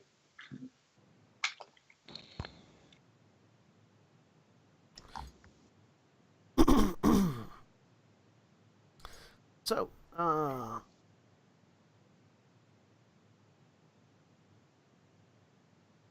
so in the morning we head out to Mirabar and make our way back to Everland. Well, I suppose we should all get some sleep then. well, there's a tavern here, so I do propose, since the guards are keeping an eye on our prisoner, when we traditionally posting watch in the wilds, how about we have someone keep an eye on the prison? Certainly, no. If you think that's required. I as much as I trust the local guards, I believe that this is worth keeping our eyes on. Certainly, we set a watch. Cobalt, would you care to sing for our supper? I don't really sing, but I can perform. As we put your background ability to work. He does know how to play the flute. I feel like this is background ability bingo. It's rare that we hit everybody's background feature in the same game, in the same session. A lot of it, like juggling, knife throwing, acrobatic. That Go ahead and give me a performance check.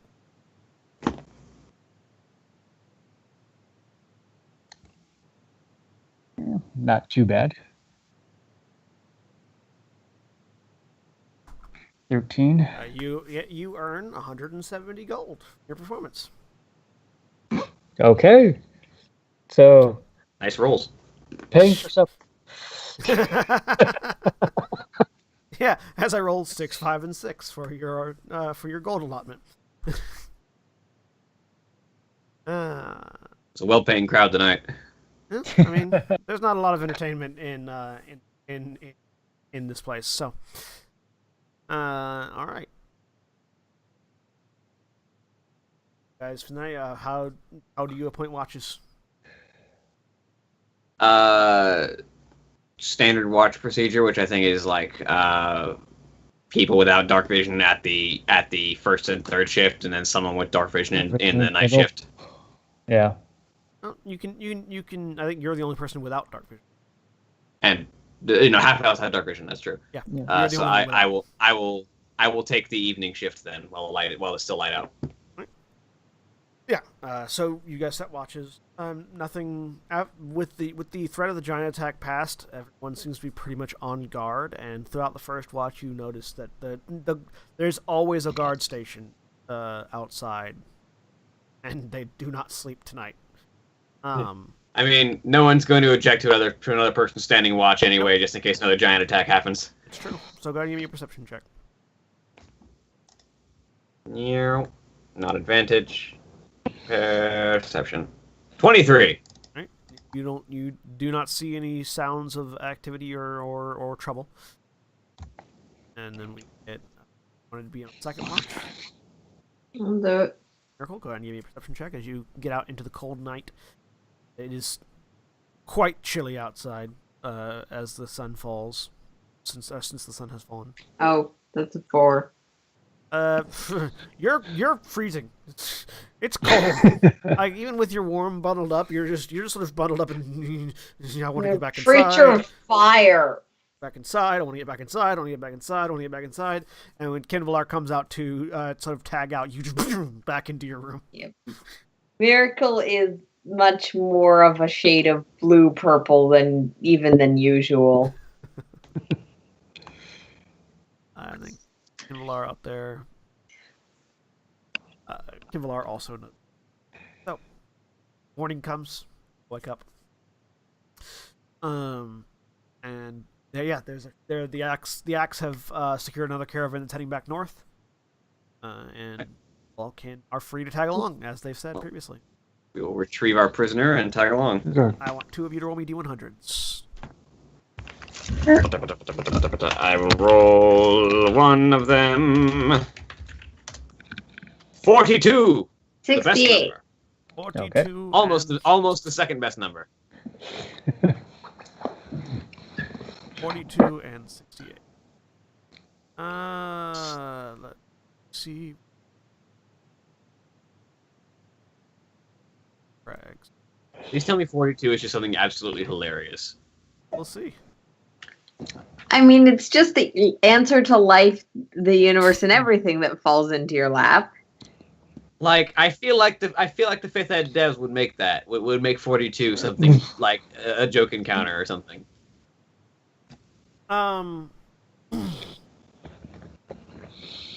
William, roll me another D100. Yeah. I still want to run into the ogres again. So, on the first day, you don't run into any sort of trouble or anything. You do, however, come across a herd of reindeer. And then just northern deer. Yeah, well, I mean, they have elks, basically, which elks are reindeer. Yeah. But yeah, not flying deer. No, not flying. Not Santa Claus. Not Santa's reindeer. Regular reindeer. There are 10. There's a sort of a herd of 10 elks, sort of grazing as you pass, finding what they can in the snow-covered ground. They don't seem to be particularly hostile. Caravan is mostly fine with letting them pass, unless any want to hunt for food. I am fine to appreciate the beauty of nature. I have rations. Yeah, I I'm not have much for rations hunting. and I have good berries. So I say good berries are also a day's meal. Yeah. Yep. Yeah. I'm not much for hunting. You pass by this as you pass by the herd. One of them is a demon and attacks us.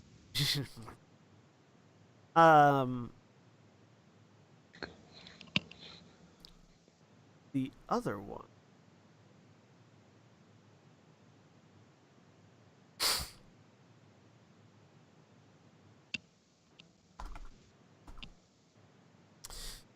So, roughly middle of the 3rd day, you hear and feel the ground shaking.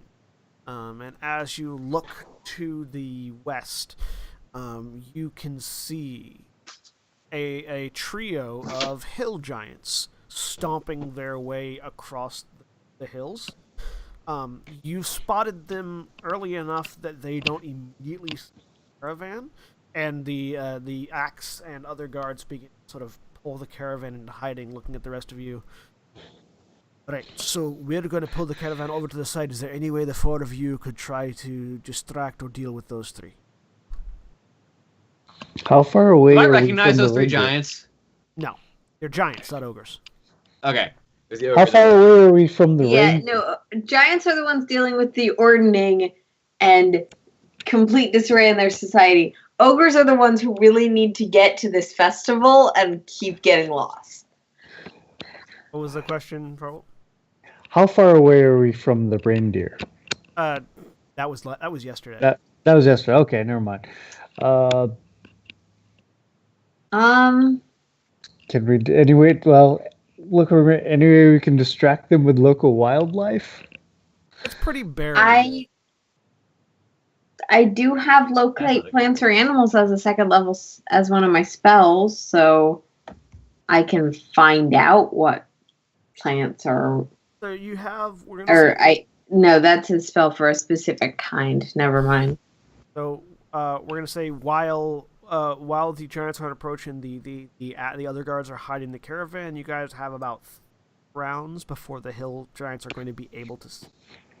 So all right. We're gonna one at a time. So Miracle first. I'm going to drop a spike growth. Actually, spike growth is concentration. Drop a spike growth not directly near the hiding people, but somewhere where the giants are likely to go across it. Okay. Give me a perception.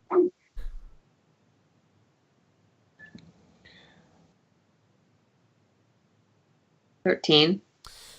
So, can you put spell cards for spike growth in the thing for me? Yep. 20-foot radius. It's difficult to see. So you notice that the giants are walking far enough apart that you're not certain if you'll be able to get. You might get 2 of them in. That's fine. It's coincidence, anyways. It's mostly just to give them something that's in the middle of the road and maybe pokes their feet a little bit. All right. Sorry about that. Internet distraction. And then I'm gonna see if I can get some high ground reasonably far away from the hiding caravan where I can hide. Okay.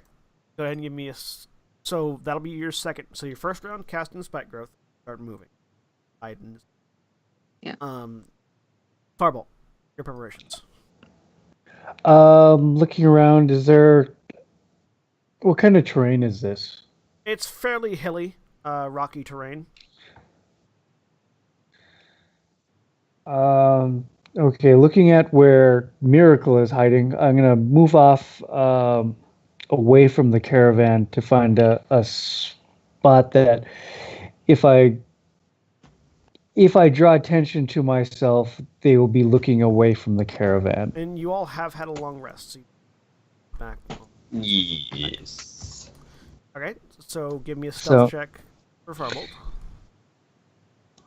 Because, yeah. Let's see what paladin spells I want to switch out, if any. 23, so I'm So you're pretty hidden. Are you trying to hide like off to one side so that they'll pass you? Or off to the side, so if necessary, when I draw attention to myself, when they turn towards me, they'll be turning away from the caravan. Okay, so you're sort of hiding off to the south a little bit so that they're not going to be looking to the east where the caravan is. And Miracle, are you also hiding to the south or to the north, do you think? Want to hide? Aaron. So I want to hide, like, if there's any high ground, I want to go for that, but I want to be, I have a 600-foot range at disadvantage, but I want to be somewhere pretty far away from the caravan and away from, like, pretty spread out. Okay, so you're heading away a ways. Okay. I'm headed away a ways, and can I hide? Yeah, well, we're gonna get you a high check in just a second. William, what are you doing? I just wanted to make sure I knew what direction you were. Yeah. William, what are you doing? I'm going to give them time to get into positions and hide, and the caravan to get out of the way. Mm-hmm. And then I'm going to find a nice spot that is not in direct view of the caravan, where I can be distraction. Right, and you're gonna be mounted on Gilded Mane? Yeah. Alright, so yeah, you can get like sort of in their path without being directly across from the caravan from them. Yeah. If that's what you're thinking. Yeah, because they're gonna run into us eventually if we don't deal with them anyway. Correct. Yep. So yeah, I will. They're going be to run into the distracted. caravan probably if you don't deal with them. Yeah. Just before we split up, it's like I'm going to try to do something that will draw them in a different direction other than at the caravan. Yeah, you're heading to So- the south. Yep. Kinvalar activates his blade song and is going to air to push.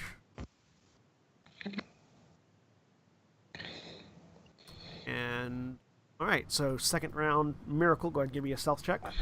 Yep. Stop. Yeah.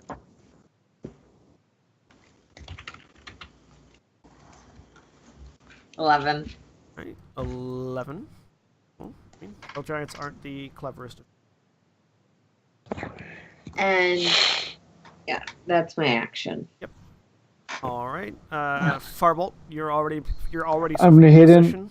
Yeah. I'm gonna getting prepared to. This kind of goes to next round. That I was gonna use silent image to make an image of a basically as big an elk as I can make, or a moose, off to the side to get them to change direction. Okay. So you're gonna hold your action basically for that. Yes. All right. So you're holding your action to cast silent image when they're closer. Firen. I'm just waiting. I am being juicy target and trying to stay in a position where if they start coming towards us, I can take the attention. I was gonna try some stealth. Mhm. Away. All right. And so you guys are all just waiting. Waiting. Third round. I had something to do with the third round. What are you doing? Third round, action for Goodberry. Bonus action, I'm going to give him to Red Feather, and Red Feather is essentially going to be sort of high up, vaguely circling, so that the good berries that Red Feather has can be distributed as needed to whoever starts dying first. Okay. Because I didn't give the good berries out before we split up. That's fine. So Red Feather has the good berries. Farbolt, you ready your action for a minor illusion. Kinvalar is going to bonus action Melf's minute meteors to have those ready, and he's going to action. Actually, no, he's going to action haste, and he's going to cast haste on Firen. Firen, you now have haste affected on you, which is the spell card is in the thing, and he's that's his turn. Okay. And that makes it encounter time. So, 20 foot of light growth.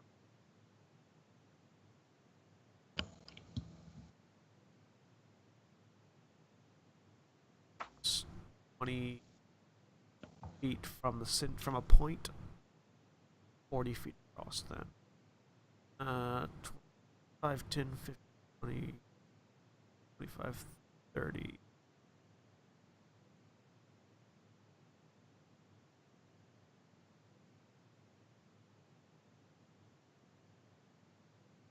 There we go. Alright, so put you guys back on the battle map.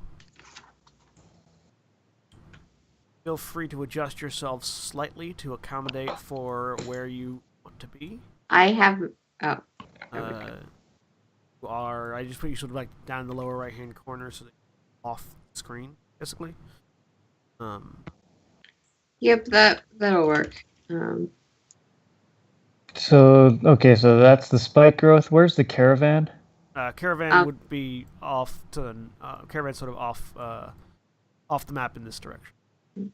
As I noted, Red Feather is essentially here, just up. Okay, that's fine. Because equidistance, somewhere like that. Yeah. All right. So, their turn. The Hill Giants continue to walk. I'm going to have everybody roll initiative just so that we know when we're at in the initiative.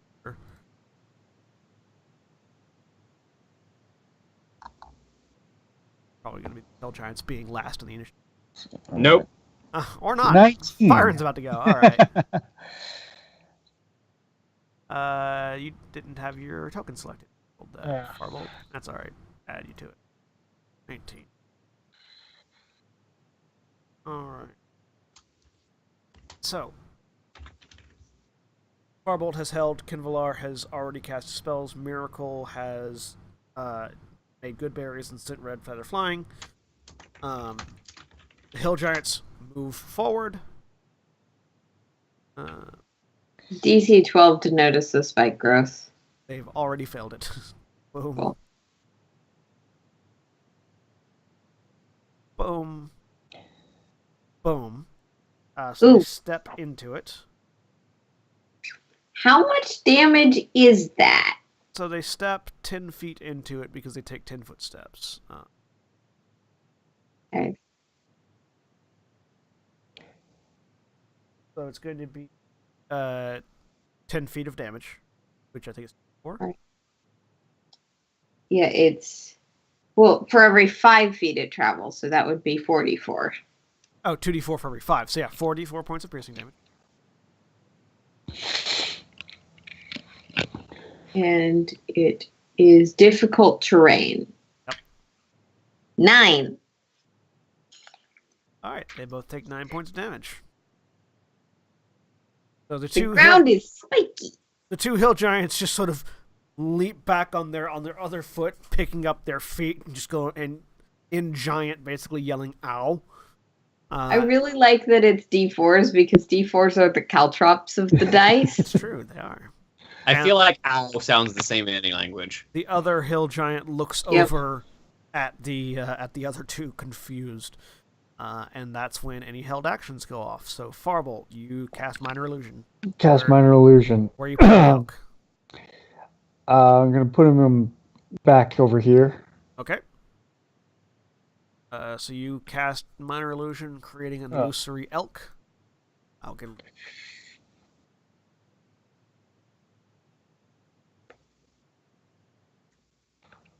It's your Patronus.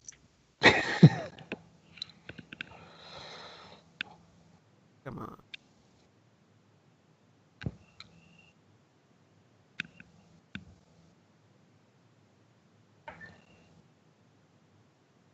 Alright. Illusory elk over here. Do you have control over the illusion, or does it just stay where it's at? Nope.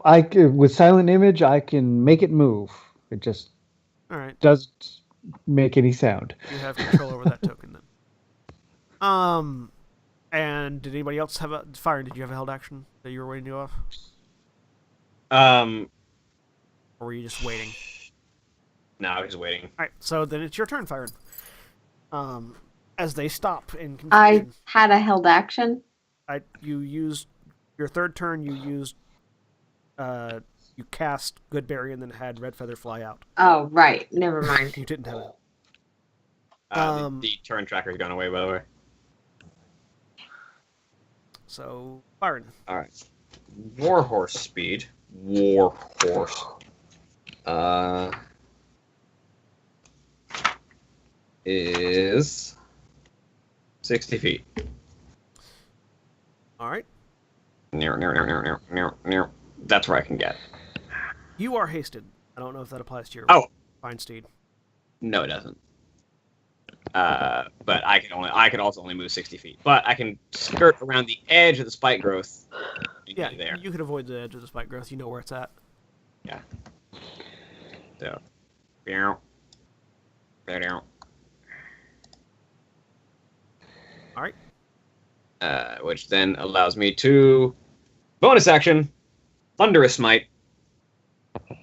Boom, boom, boom, boom. And then swing my first time. I get 3 attacks like this. This giant doesn't get to live. So first off, longsword strike. 20. A 20 hits. Not only is my Thunderous Smite going off, but I'm going to pour a 2nd level Divine Smite into it. All right. This guy does not get to get out. 9 slashing plus Thunderous Smite is 5 thunder, strength save, or be knocked away 10 feet and prone. And then Divine Smite is an additional... What direction are you trying to knock it away? Directly. And actually through the spike growth. That's what I was thinking. Thank you. Rolls a 12 on a strength save, so it fails. That's 9 slashing, 5 thunder, and 14 radiate. And then you knock it 10 feet this way, I'm assuming? Yeah. So it goes 10 feet that way, taking another 9 points of spike growth damage, and is knocked prone. 24 damage from me, plus 9 from spike growth is 33 damage. Yep, took a lot of damage. Nice. So yeah, Byron gallops up, moving with the horse moving normally, but him moving with preternatural speed as he runs up and slices once with the longsword, knocking the giant to the ground. You have 2 more attacks. Unfortunately, I can't make them because it's now 5 feet away from me. Yep. That's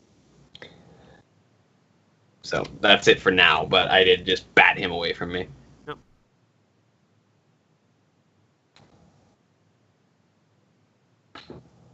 All right. My second action, however, because I'm hasted, will be to dodge. Okay, so you take an action to dodge. Kinvalar. How far? What's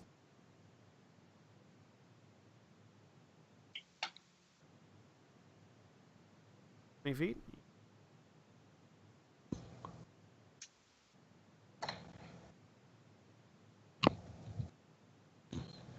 Cast a spell and the bonus act. Cast the spell. So Kinvalar uses an action to cast Melt's Minute Meteors and send one crashing into the hill giant. Prone, fails the dexterity save, and takes 9 points of fire damage as a meteor flies past you, Fyron, and hits the giant for 9 points of fire damage. Miracle. Okay, this giant here that has taken a lot of... He's gonna get some arrows. All right. 11 misses. 11 does miss, yes. 26 hits. 26 hits. 9. I apparently really like that number right now. Yep. 2 arrows fly through the air. One hits the ground, the other one hits the fallen giant. Anything on your bonus action?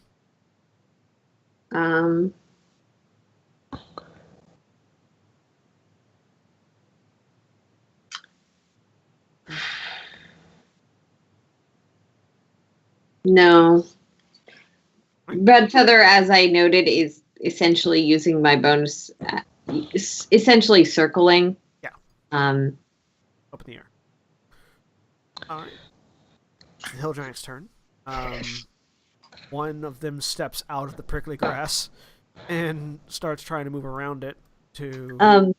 Wouldn't he take 5 feet of it Yes, moving out? He will take 5 feet of it moving out. Yep. Giant. Begins to move around. 5. 5 damage.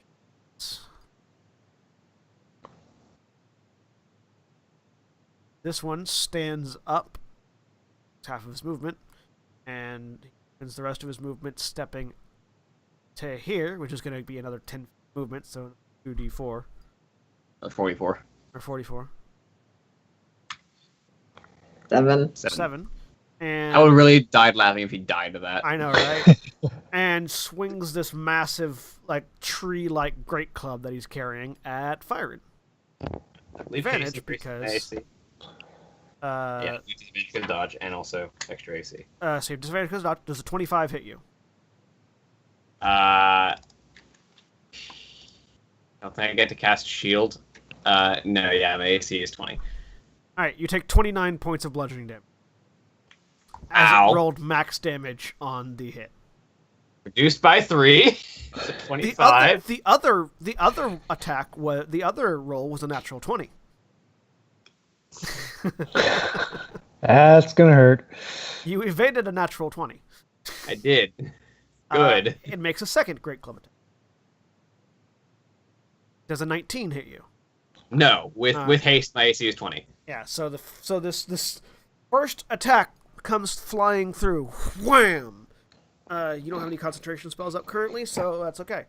And the second one swings over your head, as it didn't account for the fact that you had been knocked over to the side. The third hill giant, seeing the shiny one making a lot of loud noises, starts heading in that direction. And as he does, he scoops up a chunk of ground and flings it at Fyron. Disadvantage? That's a disadvantage, and a 15 misses. So, Yes. this big, massive chunk of ground hits the ground near you. Flies straight at my body's haste. Yeah. Which makes it your turn, Fyron. Yeah, okay. Because you're a great source of attention for these three hill giants. Bonus action, Searing Smite. All right. My second first level spell spent. Swing. Okay. Natural 1 misses. Natural 1 misses. You miss. You just fly wide. Second attack. Second swing. 8 misses. An 8 also Yay. misses. Hasted action. 23. A 23 hits. Yay. So you start rolling Second like level. normal again. Yeah. Second level Divine Smite thrown into that as well. All right. That's 6 slashing damage. Searing Smite. 3 fire damage, and a con save or be lit on fire. He is not lit on fire. And then second level Divine Smite. 17 more radiant damage. Yeah, just so boom, boom, you miss. You're still reeling from that first Great Club hit, but then you stab in with that third one. Your sword bursting with flame and radiant energy, stab in and just explodes again with radiant light. He's looking pretty injured. And then because Gilded Mane is actually an independent fighter, Gilded Mane flashes him with the hooves. All right, an 11. 11 misses though. As a bonus action, another minute meteor flies out from Kindlar. 5 damage. Fade. And Kindlar moves over slightly and unleashes his now patented lightning bolt at the other two hill giants. I like that you've basically been like, this worked when he did it last time. He's going to continue doing it. I mean, that makes sense. Yep, it does. Firebolt, at this point, you're realizing that they're... Oh, yeah, sorry, it's Firebolt, it's your turn, not Kinvalar's yet.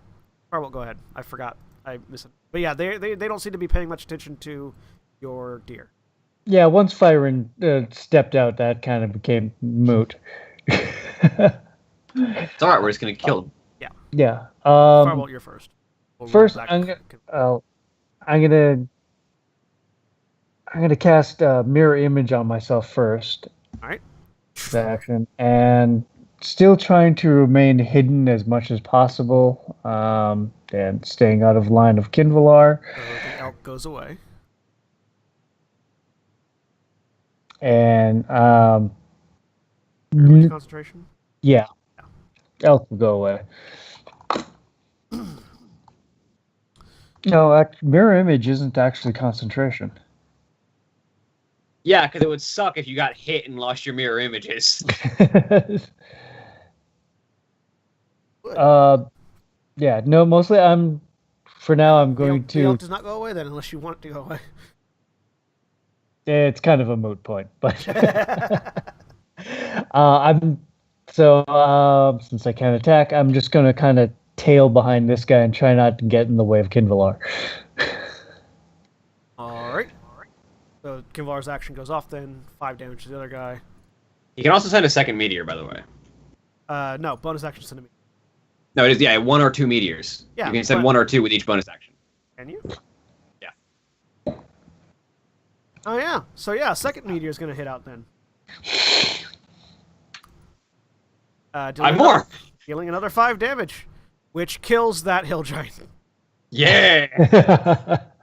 So this hill giant goes down, and a lightning bolt strikes through the other two, fail their dexterity save, and take 22 points of damage.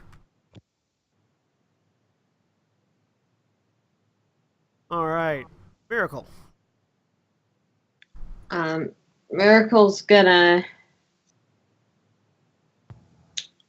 take aim at that one. Longbow. Both hit, I assume. Both hit. Which one was it? The one in the lead or the one behind? The one closer to Kimvalar. Okay. Because and 10 total damage. Because Miracle knows how this ends up. Yep, 2 arrows striking into the hill giant. It's now their turn.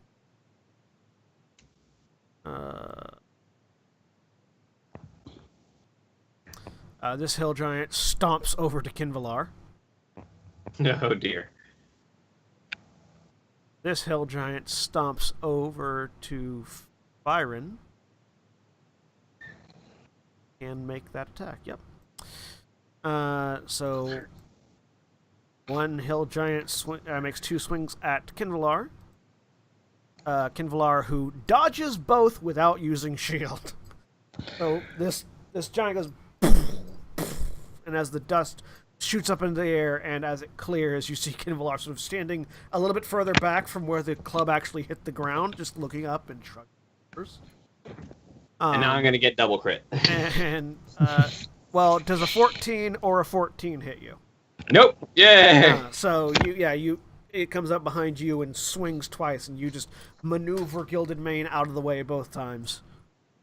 I have learned the secret is to speak self-deprecatingly about myself. Which makes the No, Jeremy does that all the time. It doesn't help. That's fair. So I'm going to move over here, not getting within melee range of the other giant because I know they have extended reach. Yeah. But not leaving this guy so he doesn't get attack opportunity. I like hitting things very hard, so one more Searing Smite bonus action, and my third and final. If I hit them, my third and final Divine Smite, but. Longsword Strike number 1, 9. 9 misses. Longsword Strike number 2, 10. 10 misses. Longsword Strike number 3, 10. 10 misses. You run up, sword blazing with fire. Worth noting, the Searing Smite is still active for up to a minute. Yeah, I concentrate until I hit. Yeah, so. And boom, boom, this fiery blade slicing through the air, and this hill giant stepping back. And then stepping back into place as you just... that makes it Farbolt's turn. You don't have an ally in melee with both of them. Oh, wait, hang on. I keep Okay. forgetting Gilded Mane has a hoof. Gilded Mane does have a hoof. The 15 hits. 10 bludgeoning. You sort of do this really fancy flourish with your sword, and Gilded Mane just goes, punk. Actually, I am going to try and do a dash to get up here. So I should be flanking. Yep. Flanking him, and I will introduce myself with the rapier. Go ahead on the attack. 21 hits. 21 damage. Sneak attack. 10, 19. For 29 points of damage. Right? And you don't get you used your bonus action to dash. Dash. So that makes it Kinvalar's turn. Kinvalar can actually steps over here. The explosion radius of the minute meteors is what? 5 feet. 5 feet, yeah. 5 feet. So he can't hit them both at the same time, unfortunately. He does, however, send 2 meteors over at the one next to Byron. Boom, boom. 5 total, which I think that's... He has 1 left, alright. Dodge. Can't. That -1 to their dex, man. So it takes 9 points of fire damage. And then he lightning bolts them. Last third.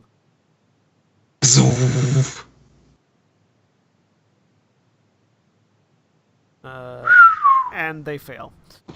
So they take 32 points of lightning damage. As why does he do so much damage when I'm rolling? Because you're rolling and not Jeremy. Yeah, just so Look at them Kevlar steps sixes. over and just another lightning bolt crackles through them, which makes it Miracle's turn.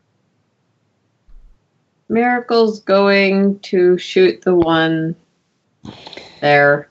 Okay, your attacks. Please die soon. 20. Hits. 6. Right. He's still standing? Yep. 11 misses. 11 misses. 6 in the ground. Hill Giant's turn. Kinvalar and Firen are getting attacks at them. Both of those hit Kinvalar, and neither of those hit Firen. Yeah.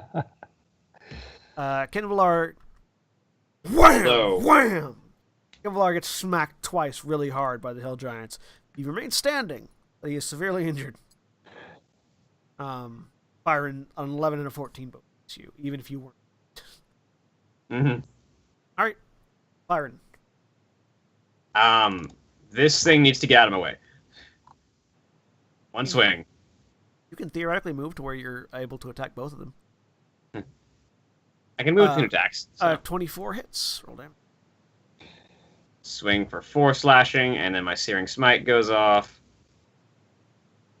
It's 9 damage. I don't think that's enough, especially because this is less injured of the two. So I'm gonna pour my last second level Divine Smite for another 14 damage. So that's gonna be 23. And that drops him. So yeah, this blazing sword stabs in as a radiant explosion of light, and the Hill Giant goes down. And I'm gonna move over here to flank with Kinvalar. Can I bonus action for a smite between swings? Yeah. It's up to you. Sweet. So one more Searing Smite. All right. You have to hit first. Yeah. Well, I cast a spell and then I have to Yeah. Second swing, 20. 20 hits. 6 slashing damage, and my very last spell slot of the day. 4 damage, and con save or be lit on fire. Well, he is lit on fire because he died from the slashing damage. Yay! As this engulfed in flames Hill Giant just to the ground. And yeah, so 3 dead Hill Giants. Well, that was fast. Invalar looks up at Red Feather and waves a hand. Yeah, Red Feather will go. How many berries does Red Feather have? Red Feather has 8 berries. Invalar eats 8.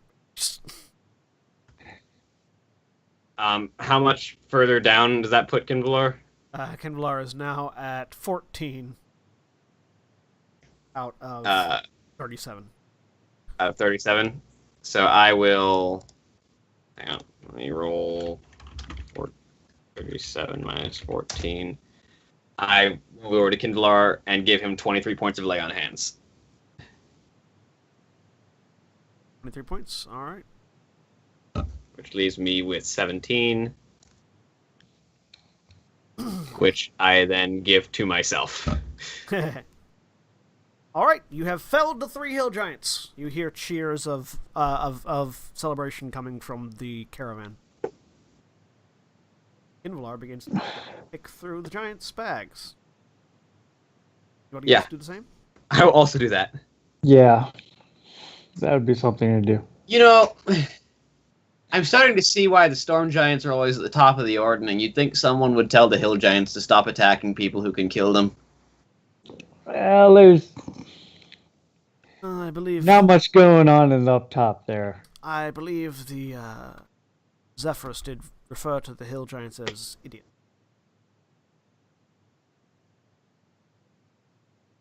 Right, 1, 2,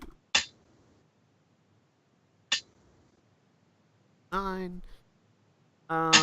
In the bag, so each of the giants has a bag that holds 3 items.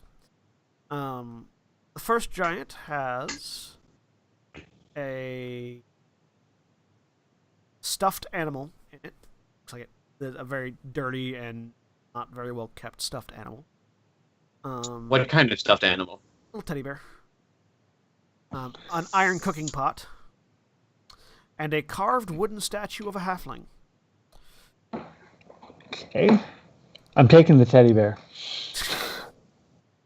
The second giant has a beehive in its bag. A whole hive, just whole empty hive, of bees. Empty of bees. An iron bell without its clapper. And a handful of dragon scales. Those might be useful. Specifically 3 dragon scales. Oh, The that's not third useful. the third hill giant, has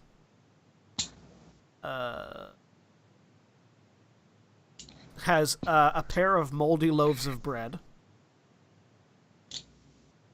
a giant-sized necklace made of bone, and a dented metal helm that looks like it's been used as a bowl. Those are the items. Those are the wondrous items you get out of the loot of. Such is to be expected from hill giants. Yes, but I'm going to use prestidigitation to clean up the bear and mending to fix it and stuff that in my pack. Now have a prepared and fixed bag. Kevlar just sort of leaves. Kevlar takes the 3 dragon scales and leaves the rest. There was a statue of a halfling in there. Yes, like a little wooden carved statue of a halfling. Is it like Scrimshaw? Yes. Well, not Scrimshaw's bone, but Yeah. I was so hoping There's that this had whittled. come down from Icewind Dale. this is a whittled statue, not a Scrimshaw. I will take it anyway. I was so hoping this had come down from Icewind Dale. It might have, but it's wood. Not. All right, Famous Scrimshaw. the 4 of you rejoin the caravan. Yep. All right. You guys rejoin the caravan, and it continues on its way. And towards the end of the day, you you arrive back in Mir. Prisoners safe in tow. Yourselves also. Yay! I'm assuming there's another long rest in there somewhere. There will be, if you want to take one in Mirabar, yeah. Yeah, we should I think do that. the first order we should short rest if you wanted to. first order of business we need to Turn in his bounty. before we do And- anything. The acts that were traveling with you are more than willing to take you to the headquarters, are promptly paid, and relieved of your prisoner. So you have a bag of 5,000 gold to split amongst. If none of you have any objection, I would like to take 1,800 to get myself a suit of plate armor. Or was it 1,500? I think is the. Well, if we split it, it's 1250 apiece, and then I'd be willing to cough up a portion of mine to you. You can take the rest of what you need out of my share. It is. Not like I 1,500. can really buy a better bow. Honestly, I would take 50 from you just to have enough funds to keep myself alive, and just use the 300 that I've got. Okay. Take So- whatever you need. I will take 50 from you for personal funds, and then I will take my 1,200. Yep. Was it 1250 Okay, each? so that it would be mean 12. I'm Yeah, getting 5,000 11.50. between 4 would be 1250 each. Okay. So 1,250 each, and then Byron is taking 50 from Miracle. So Miracle Okay. gets 1,200. Wait. Oh yeah, 1250. 1,200. All right, so I end up with 118 gold at the end of the day, assuming someone sells me plate mail for the market price of 1,500. I don't think anyone hackles on plate mail. No, you can get plate mail for the market price. Can I get 2 standard healing potions? Yes, you can. Somewhere along the way, I would probably ask Kinvalar to look at these 2 axes we got from the dwarf. Yeah, you would have been able to identify those along the path. They are +1 hand axes, both of them. Okay. Which they're effectively daggers but slashing as far as stats goes, but they're both +1s. But they're also our hand axes. They get +1 to attack and damage. They are able to be thrown. Are finesse weapons, I think. I think There's hand axes something that prevents a lot of. No, they're not finesse weapons. No, they're not. I think they're light, but they're not finesse. Light and throwing. Yeah, they're not finesse. Okay. Which means they can be thrown for sneak attack damage because range attacks. Yeah. But yeah, they're specifically not finesse, which is why rogues don't just use hand axes because they're actually a D6 instead of a D4.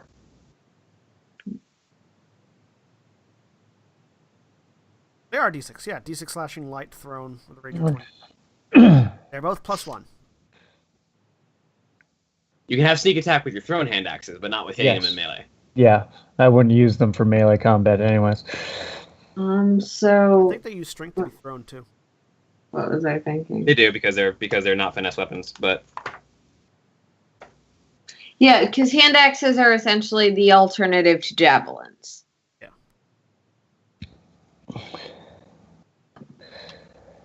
For dual wield, they're javelins for dual wielders. Yeah, basically. Actually, with those,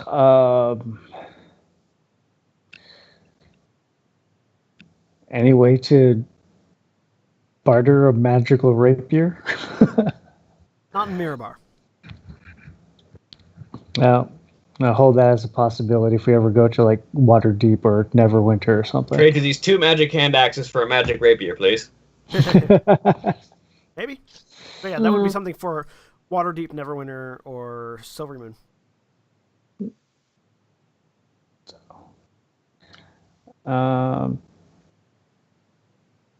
Okay, is there anything else we need to do here?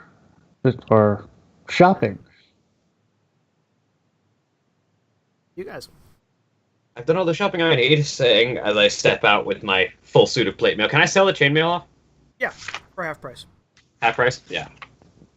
Chainmail is 75 gold, which would be rounded down, 75 / roll 75 divided by 2. 37 gold. 37 gold and 5 silver.